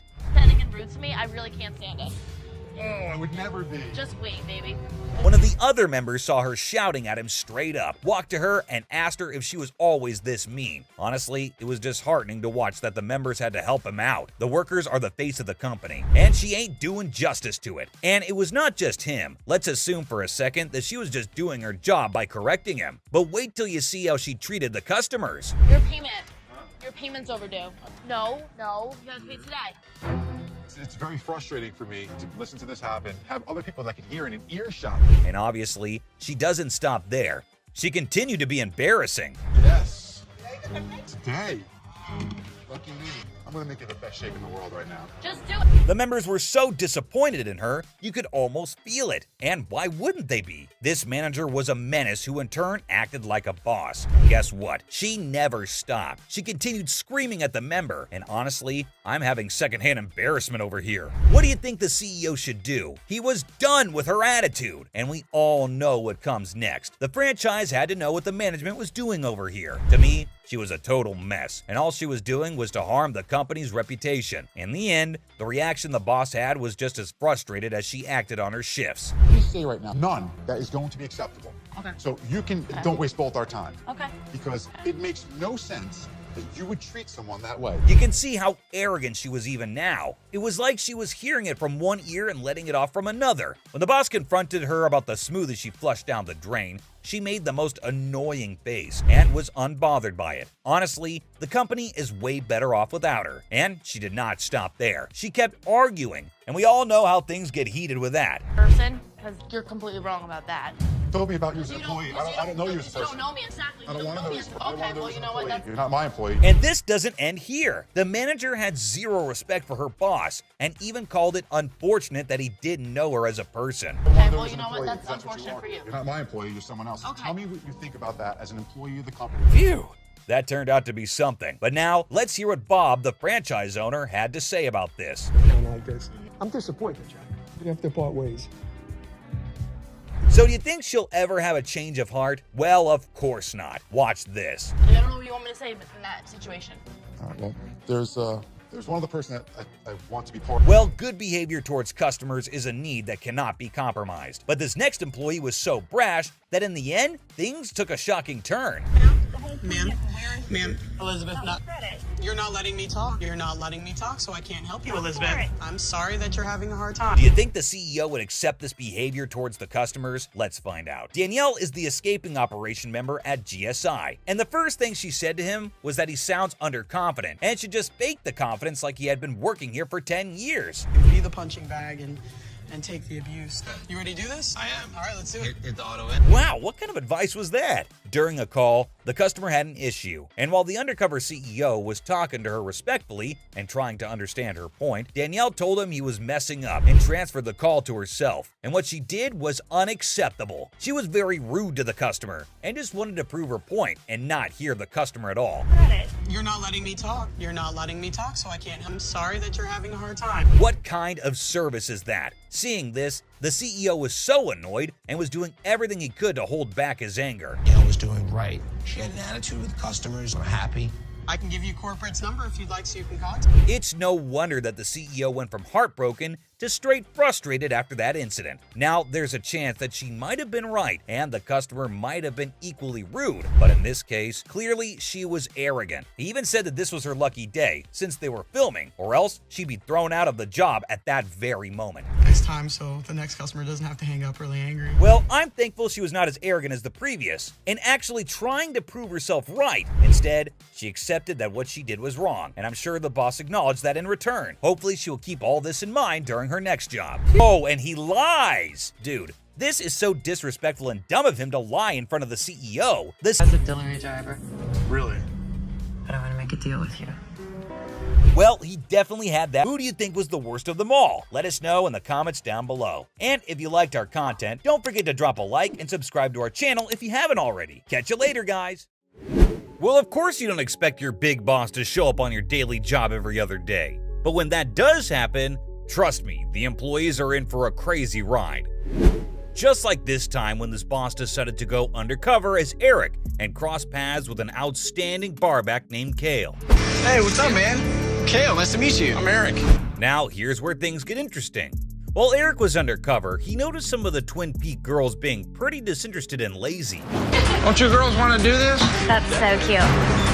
Fast. But Kale, on the other hand, was giving it his all. Talk about dedication. As the day unfolded, Eric and Kale got to talking, and Eric was blown away by Kale's aspirations. This guy was studying animation and dreaming big about character development and storytelling. I can make a living making cartoons. Like, that would be a dream job right there. He knew it might not be the easiest road to financial success, but his passion was contagious. You gotta admire someone who's willing to chase their dreams no matter what, right? So, feeling inspired by Kale's passion and hard work, I couldn't help but think of myself when I was that age. I was pursuing my dream, just like Kale. Eric decided to do something truly special. He created a Twin Peaks Employee of the Month pin and handed over the task of designing it to none other than Kale himself. I'm gonna need some help designing that pin. I think you're the perfect man for the job, Kale. Can you imagine how he must have felt? But wait, there's more. Now, Eric had another jaw-dropping surprise up his sleeve. When he revealed it, I couldn't believe my eyes. Brace yourself. I'm gonna make sure you don't have to pay that loan back. All $53,000 of it. Eric generously offered to pay off Kale's entire $53,000 student loan. Can you believe it? That's like setting someone free from a massive financial burden and paving the way for their dreams to come true. But when Kale found out, he was left completely speechless. And you didn't have, oh my God. Ugh, that's insane. Emotions were running high, and you could see the gratitude in his eyes. Undercover Boss truly knows how to make a huge impact on people's lives, and this episode is a perfect example of that. It's heartwarming moments like these that make this show so special and unforgettable. Moving on. In this episode, something extraordinary was about to unfold. Make sure we've got a user-friendly system in the stores. Great. Because I think you had a lot of great ideas. Thank you. The employees of Donato's Pizza had no idea that this day would be different, as the owner had a secret plan that would leave a lasting impact on one fortunate employee. The owner, driven by a desire to connect with the heart of his company and gain insights into its inner workings, decided to go undercover as an assistant manager at a franchise in Vienna, Virginia. Disguised and ready to embark on this undercover journey, the owner assumed the persona of Kathy and joined the team at the franchise. Working side by side with the dedicated employees, Kathy, the owner in disguise, learned the ropes of making pizzas and ensuring the quality that had been upheld for generations. Throughout the day, Kathy worked closely with a longtime employee named Buffy, who had dedicated herself to the craft of making pizzas. Buffy's passion for the company's traditions and processes was evident as she meticulously weighed ingredients to maintain consistency in every pizza. Our company have determined what's the best, most perfect amount of sauce, cheese, and toppings. As the day progressed and the orders poured in, the pressure mounted, and even the most seasoned employees could feel the strain. Buffy, despite her experience, found herself getting flustered as the workload increased. Meanwhile, Kathy, observing from the perspective of an undercover employee, was quick to notice a glaring issue: the outdated online ordering system. That's a huge problem. So that's one thing I will take back and make sure we talk to our IT department about. The online system's inefficiency caused some orders to be mishandled, impacting customer satisfaction and the smooth flow of operations. Recognizing the urgency, Kathy made a mental note to address this concern with the company's IT department. Finally, the time for the big reveal arrived. As the day came to a close, Kathy shed her disguise and revealed her true identity as the owner of Donato's Pizza. The employees were stunned and amazed to discover the truth. Emotions ran high as Kathy expressed her gratitude for their hard work and dedication. However, the surprises did not end there. Kathy had prepared something truly life-changing for Buffy. In a heartwarming gesture, Kathy offered Buffy a well-deserved promotion. You're going to be a general manager. Are you kidding me? Congratulations. Oh my God, thank you so much. With a generous $17,000 raise. Also, you will get a $17,000 raise. Oh my God. But the surprises didn't stop there. I want to give you $40,000 so you can help send them to college. Thank you so much. Kathy bestowed upon Buffy a staggering $70,000 to help alleviate her debts, including tuition expenses and to take a long-awaited vacation with her mother. I want to give you $30,000. Oh my God. So you can have a place. Overwhelmed with joy and gratitude, Buffy could hardly believe her good fortune. This unforgettable day had provided her with a fresh start and a newfound sense of relief. It was a testament to the genuine care and appreciation the owner had for the employees who worked tirelessly to make Donato's Pizza a beloved success. As the dust settled on this extraordinary day, the entire team, including Buffy, felt a renewed sense of purpose and pride in being part of the Donato's Pizza family. The Undercover Boss experience had left an indelible mark on everyone involved, creating a powerful bond between the employees and the heart and soul of their company. But in this next heartwarming episode of Undercover Boss, the CEO encounters Catherine, a remarkable lingerie specialist with an impressive degree in fashion. Catherine's passion and expertise in the fashion industry shine through as she expertly guides customers in finding the perfect bras for their unique needs. Despite the CEO's lack of knowledge in this area, Catherine patiently educates him about the various types of bras and the importance of a proper fit, leaving a lasting impression on him. And they're all different too, right? Well, yeah, we're all different there. As the episode progresses, the CEO witnesses firsthand how Catherine's genuine care and dedication make a significant impact on customers, making them feel valued and understood. He's inspired by her commitment to providing exceptional service and her vast knowledge of the lingerie world. Catherine is just so customer focused, and she just has that way that just puts everybody at ease. When the time comes for the big reveal, the CEO cannot contain his admiration for Catherine's work ethic and resilience, especially in the face of personal financial challenges. In a touching moment, he surprises her with an extraordinary gift of $100,000 to support her through these tough times. Catherine is overwhelmed with gratitude and disbelief, moved by the CEO's generosity and recognition of her hard work. $100,000. No, you're not. To recoup some of your loss between your house and your business. The entire team at Lohman's is deeply touched by this angelic act of kindness, and Catherine's fellow employees celebrate the deserving recognition she receives. The CEO's gesture reminds everyone of the positive impact they can have on each other's lives and the power of empathy and appreciation in the workplace. The episode leaves viewers inspired and emotional, witnessing how a CEO's genuine interest in his employees can create a positive and uplifting work environment. It serves as a testament to the value of recognizing and supporting the hardworking individuals who contribute to the success of a company. Ultimately, this heartwarming episode demonstrates the profound influence leaders can have when they genuinely connect with and appreciate their employees. Off to the next captivating episode of Undercover Boss, where the CEO ventures into the bustling world of Menchie's, a popular yogurt outlet in Seattle, to work alongside the dedicated shift leader, Dylan. Good morning, I'm looking for Dalen. That's me. Nice to meet you. I'm Alan. From the start, Dylan's passion for Menchie's and his exceptional managerial skills become evident. He efficiently guides the undercover boss through the daily tasks with enthusiasm, emphasizing the importance of customer service and speed. Once again, fast, fast, fast. There we go. However, as the day unfolds, Dylan's aspirations and challenges come to light. What do you want to do? I want to become a dental hygienist.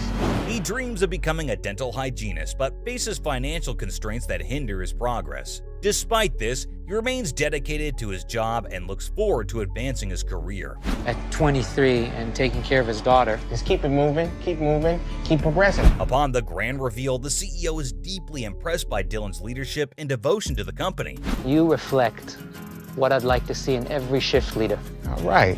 To show his appreciation, he surprises Dylan with a well-deserved $5,000 raise. Oh, really? And I'm going to be giving you a $5,000 raise. And a promotion as the next store manager. We're going to be promoting you to be the next store manager of Queen Anne. But the surprises don't end there. The CEO also hands Dylan a generous $10,000 sum to support his dental hygienist schooling, making it clear that the company values and supports its employees' dreams. I want to give you $10,000 to help you fund your dental hygienist schooling. The CEO's generosity doesn't stop there. In a touching gesture, he presents Dylan with a brand new car, reducing his daily commute time and enabling him to spend more precious moments with his daughter. I'd like you to spend more time with your daughter. And I have right here a brand new car waiting for you. The entire experience leaves Dylan in awe and gratitude, motivating him to strive for even greater success in both his personal and professional life. So these were the times when employees got caught off guard on Undercover Boss. Which reveal moment left you the most surprised? Let us know in the comments below. If you want to catch more exciting content like this, be sure to hit that like and subscribe button so you never miss out on our latest videos. Stay tuned for more captivating episodes, and I'll see you in the next one. When hiring someone, the worst thing you can do is to pick someone who's straight up rude. Well, I'm pretty sure no one has time for that kind of negativity. But what if the boss decides to go undercover to teach these creeps a good lesson? Well, this employee made everyone throw their claws at her. I mean, that's how frustrating she was.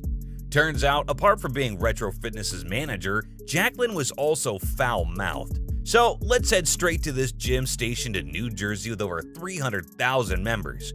But wait till you meet the person who's running the place. I'm Eric Casaburi. I'm the founder and CEO of Retro Fitness. Retro Fitness started out of frustration.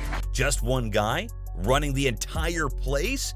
Damn, now that's what a superhero looks like. Now our boss here is to check everything out and see how the employees are doing, and much to his dismay, one employee, aka Jacqueline, seems to have caught his eye. And well, it wasn't for all the right reasons. I mean, just take a look at this guy, you guys. Some of that. Right. You know, but most of the time I'm kind of just like this. Here, all right. So let me get this straight. Jacqueline had zero interest in the job, but she stuck to it anyway. Like seriously, this woman was absolutely unbothered by the business. What's more, she'd also turned the workplace into her personal space. Taking pictures of myself. You can run your gym the way you want it to run. Right. You guys have to see Eric's reaction. It simply says it all. If you ask me, I think dude was questioning everything around him. You can have your employees not take out their phone and take selfies all day, but that's what I like to do. If someone may have a question. I mean, any sane person would have had the same reaction.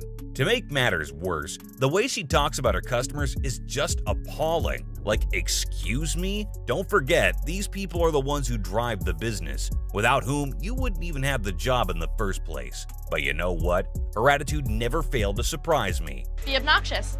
I'm not a slave. I don't work for you.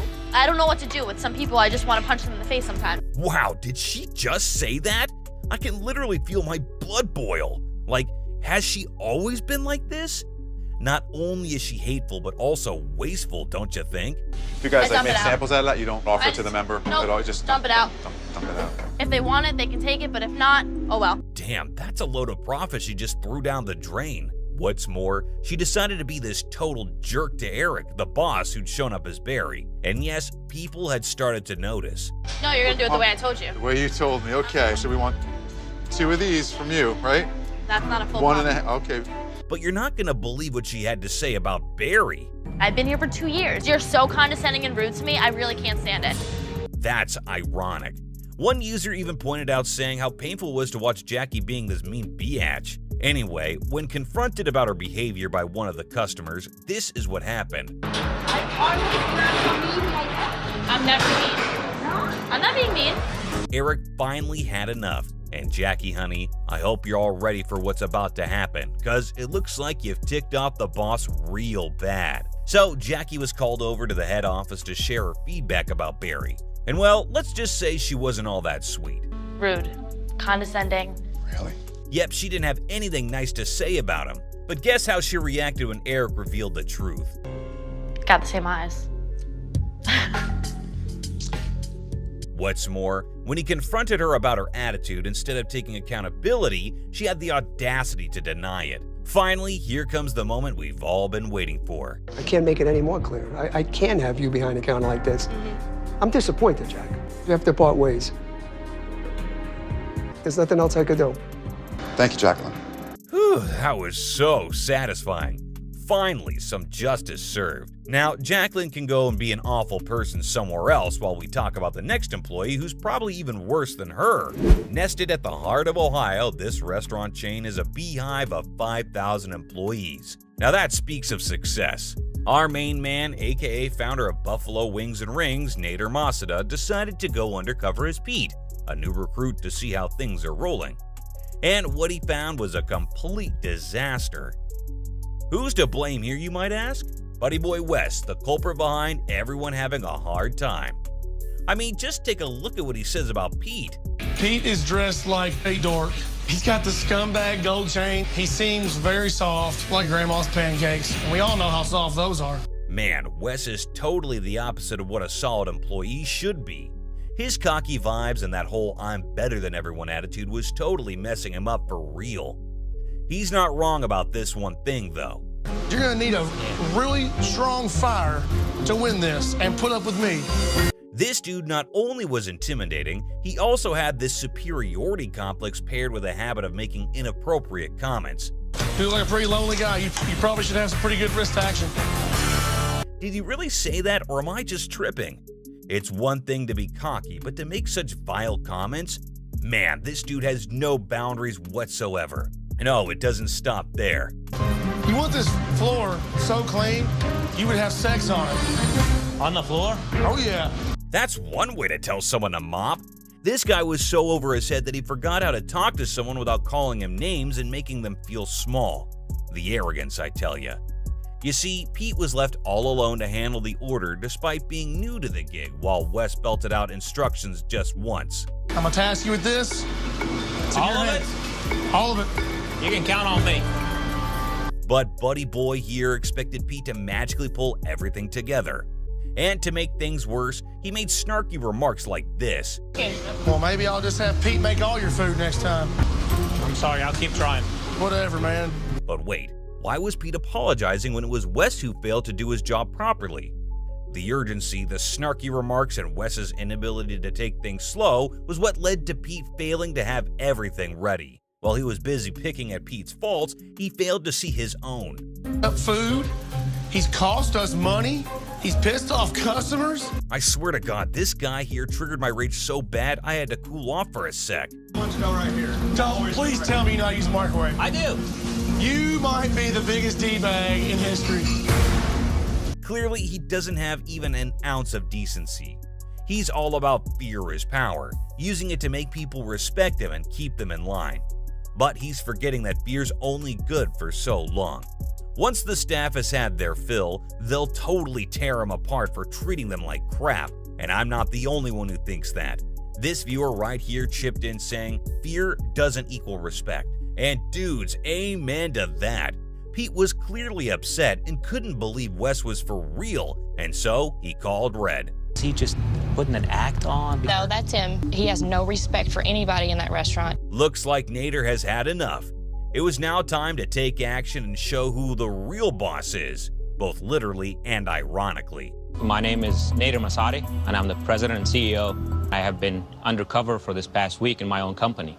Okay. Nader confronted Wes not only about being too intimidating, but also about the lewd comments he made occasionally. And boy, was his response revolting. I'm not their dada. I'm not their guidance counselor. I'm their manager. Okay. Even when confronted by his staff members, he remained the pathetic loser, refusing to take accountability for his actions. He finally had what's coming for him at the end. I think I would have a better chance at success if we separate ways. So, go on then. Ouch, that's gotta sting his ego. Now, Wes was a real pain in the ass, but the next guy, he's on a whole new level of trouble. I'd even go as far as to say he's the definition of it. Now, we all know or have at least heard about Hooters. Sitting in Arkansas, it's considered one of the biggest restaurant chains in the world. And the man behind its success? Well, let's take a moment to meet the boss. He may be the boss, but the real stars of the show are the female employees. Yep, without them, the company would have been on the ground. So what's really boggling is that this boss acted like a total jerk towards them. So our big boss takes over the disguise of Scotty, who's there to assist the general manager Jimbo. Now here's a little glimpse into Jimbo's life. We're looking at the hair. Is it styled? It looks styled to me. Okay. She looks like a Hollywood starlet. Yes. Right? Now, I don't know about you, but the way he's talking surely gave me the jitters. And if that wasn't bad enough, he had a lot more to say. My, those are some non-glamorous nails you have. Jimbo made it very clear that, we are about the Hooters girl. With all due respect, the only thing non-glamorous is your face and that stinky mouth of yours. Like seriously, his comments were absolutely disrespectful. But what he does next is just straight up appalling. He knows damn well that the ladies are tired and are just waiting to catch a breather, but this comes at a horrible price. Maybe we'll do a bean eating contest, all right? Maybe we'll get all the girls, we'll shove their faces down in the beans and have them clean it up. For real, man. I mean, he's clearly dead in the brain. There's no other way to explain his idiocracy. But hey, we can tell Kobe was super uncomfortable with his behavior, and can you blame him? Girls are spoiled, man, so they're all prima donnas. It's disheartening. Not only was it upsetting to Kobe, but also to the girls. Obviously, how else would you expect them to react? But right now, it's Jimbo's world, and here's what happened. Go! Oh, get some of that. Oh, look. Ooh, doggy. Simply put, the way the girls were treated were disgusting, if not heartbreaking. They deserve the utmost respect, but I guess Jimbo had no idea what that means. Well, I guess it's time to put Jimbo in his place. It's Kobe. You've got a manager there in the Dallas market that the way he approached and interacted with the girls, it's really not acceptable behavior. And when Kobe dropped the truth bomb, Jimbo struggled to remain calm. I am not Scotty. Okay. I'm Kobe Brooks, the president and CEO of Hooters of America. Ah. When confronted about his inappropriate behavior, you won't believe what he said. If I'm too competitive and if I'm too harsh, man, it works. Buddy, what are you even talking about? Did he even listen to Kobe? He's asking you to apologize to the employees, and you're sitting here spewing out absolute BS? No one cares about your track record, bro, so stop it already. It's the way you treat people that's the problem. Well, unlike the rest of the pricks we talked about today, he at least made an effort. I get what he says, and yeah, I'll make it happen. But the question is, does it cut it? What he made his female employees do was absolutely degrading, and I doubt anything he does now can make up for it. Bosses like Kobe and the rest are the reason why we can still have faith in our jobs. So, what were your thoughts? Could things have played out differently? If you think I missed your favorite moment, don't forget to leave a comment below. And if you liked our video, make sure to click the thumbs up icon and don't forget to subscribe and hit the bell icon so that you don't miss out on the latest video. See you in the next one.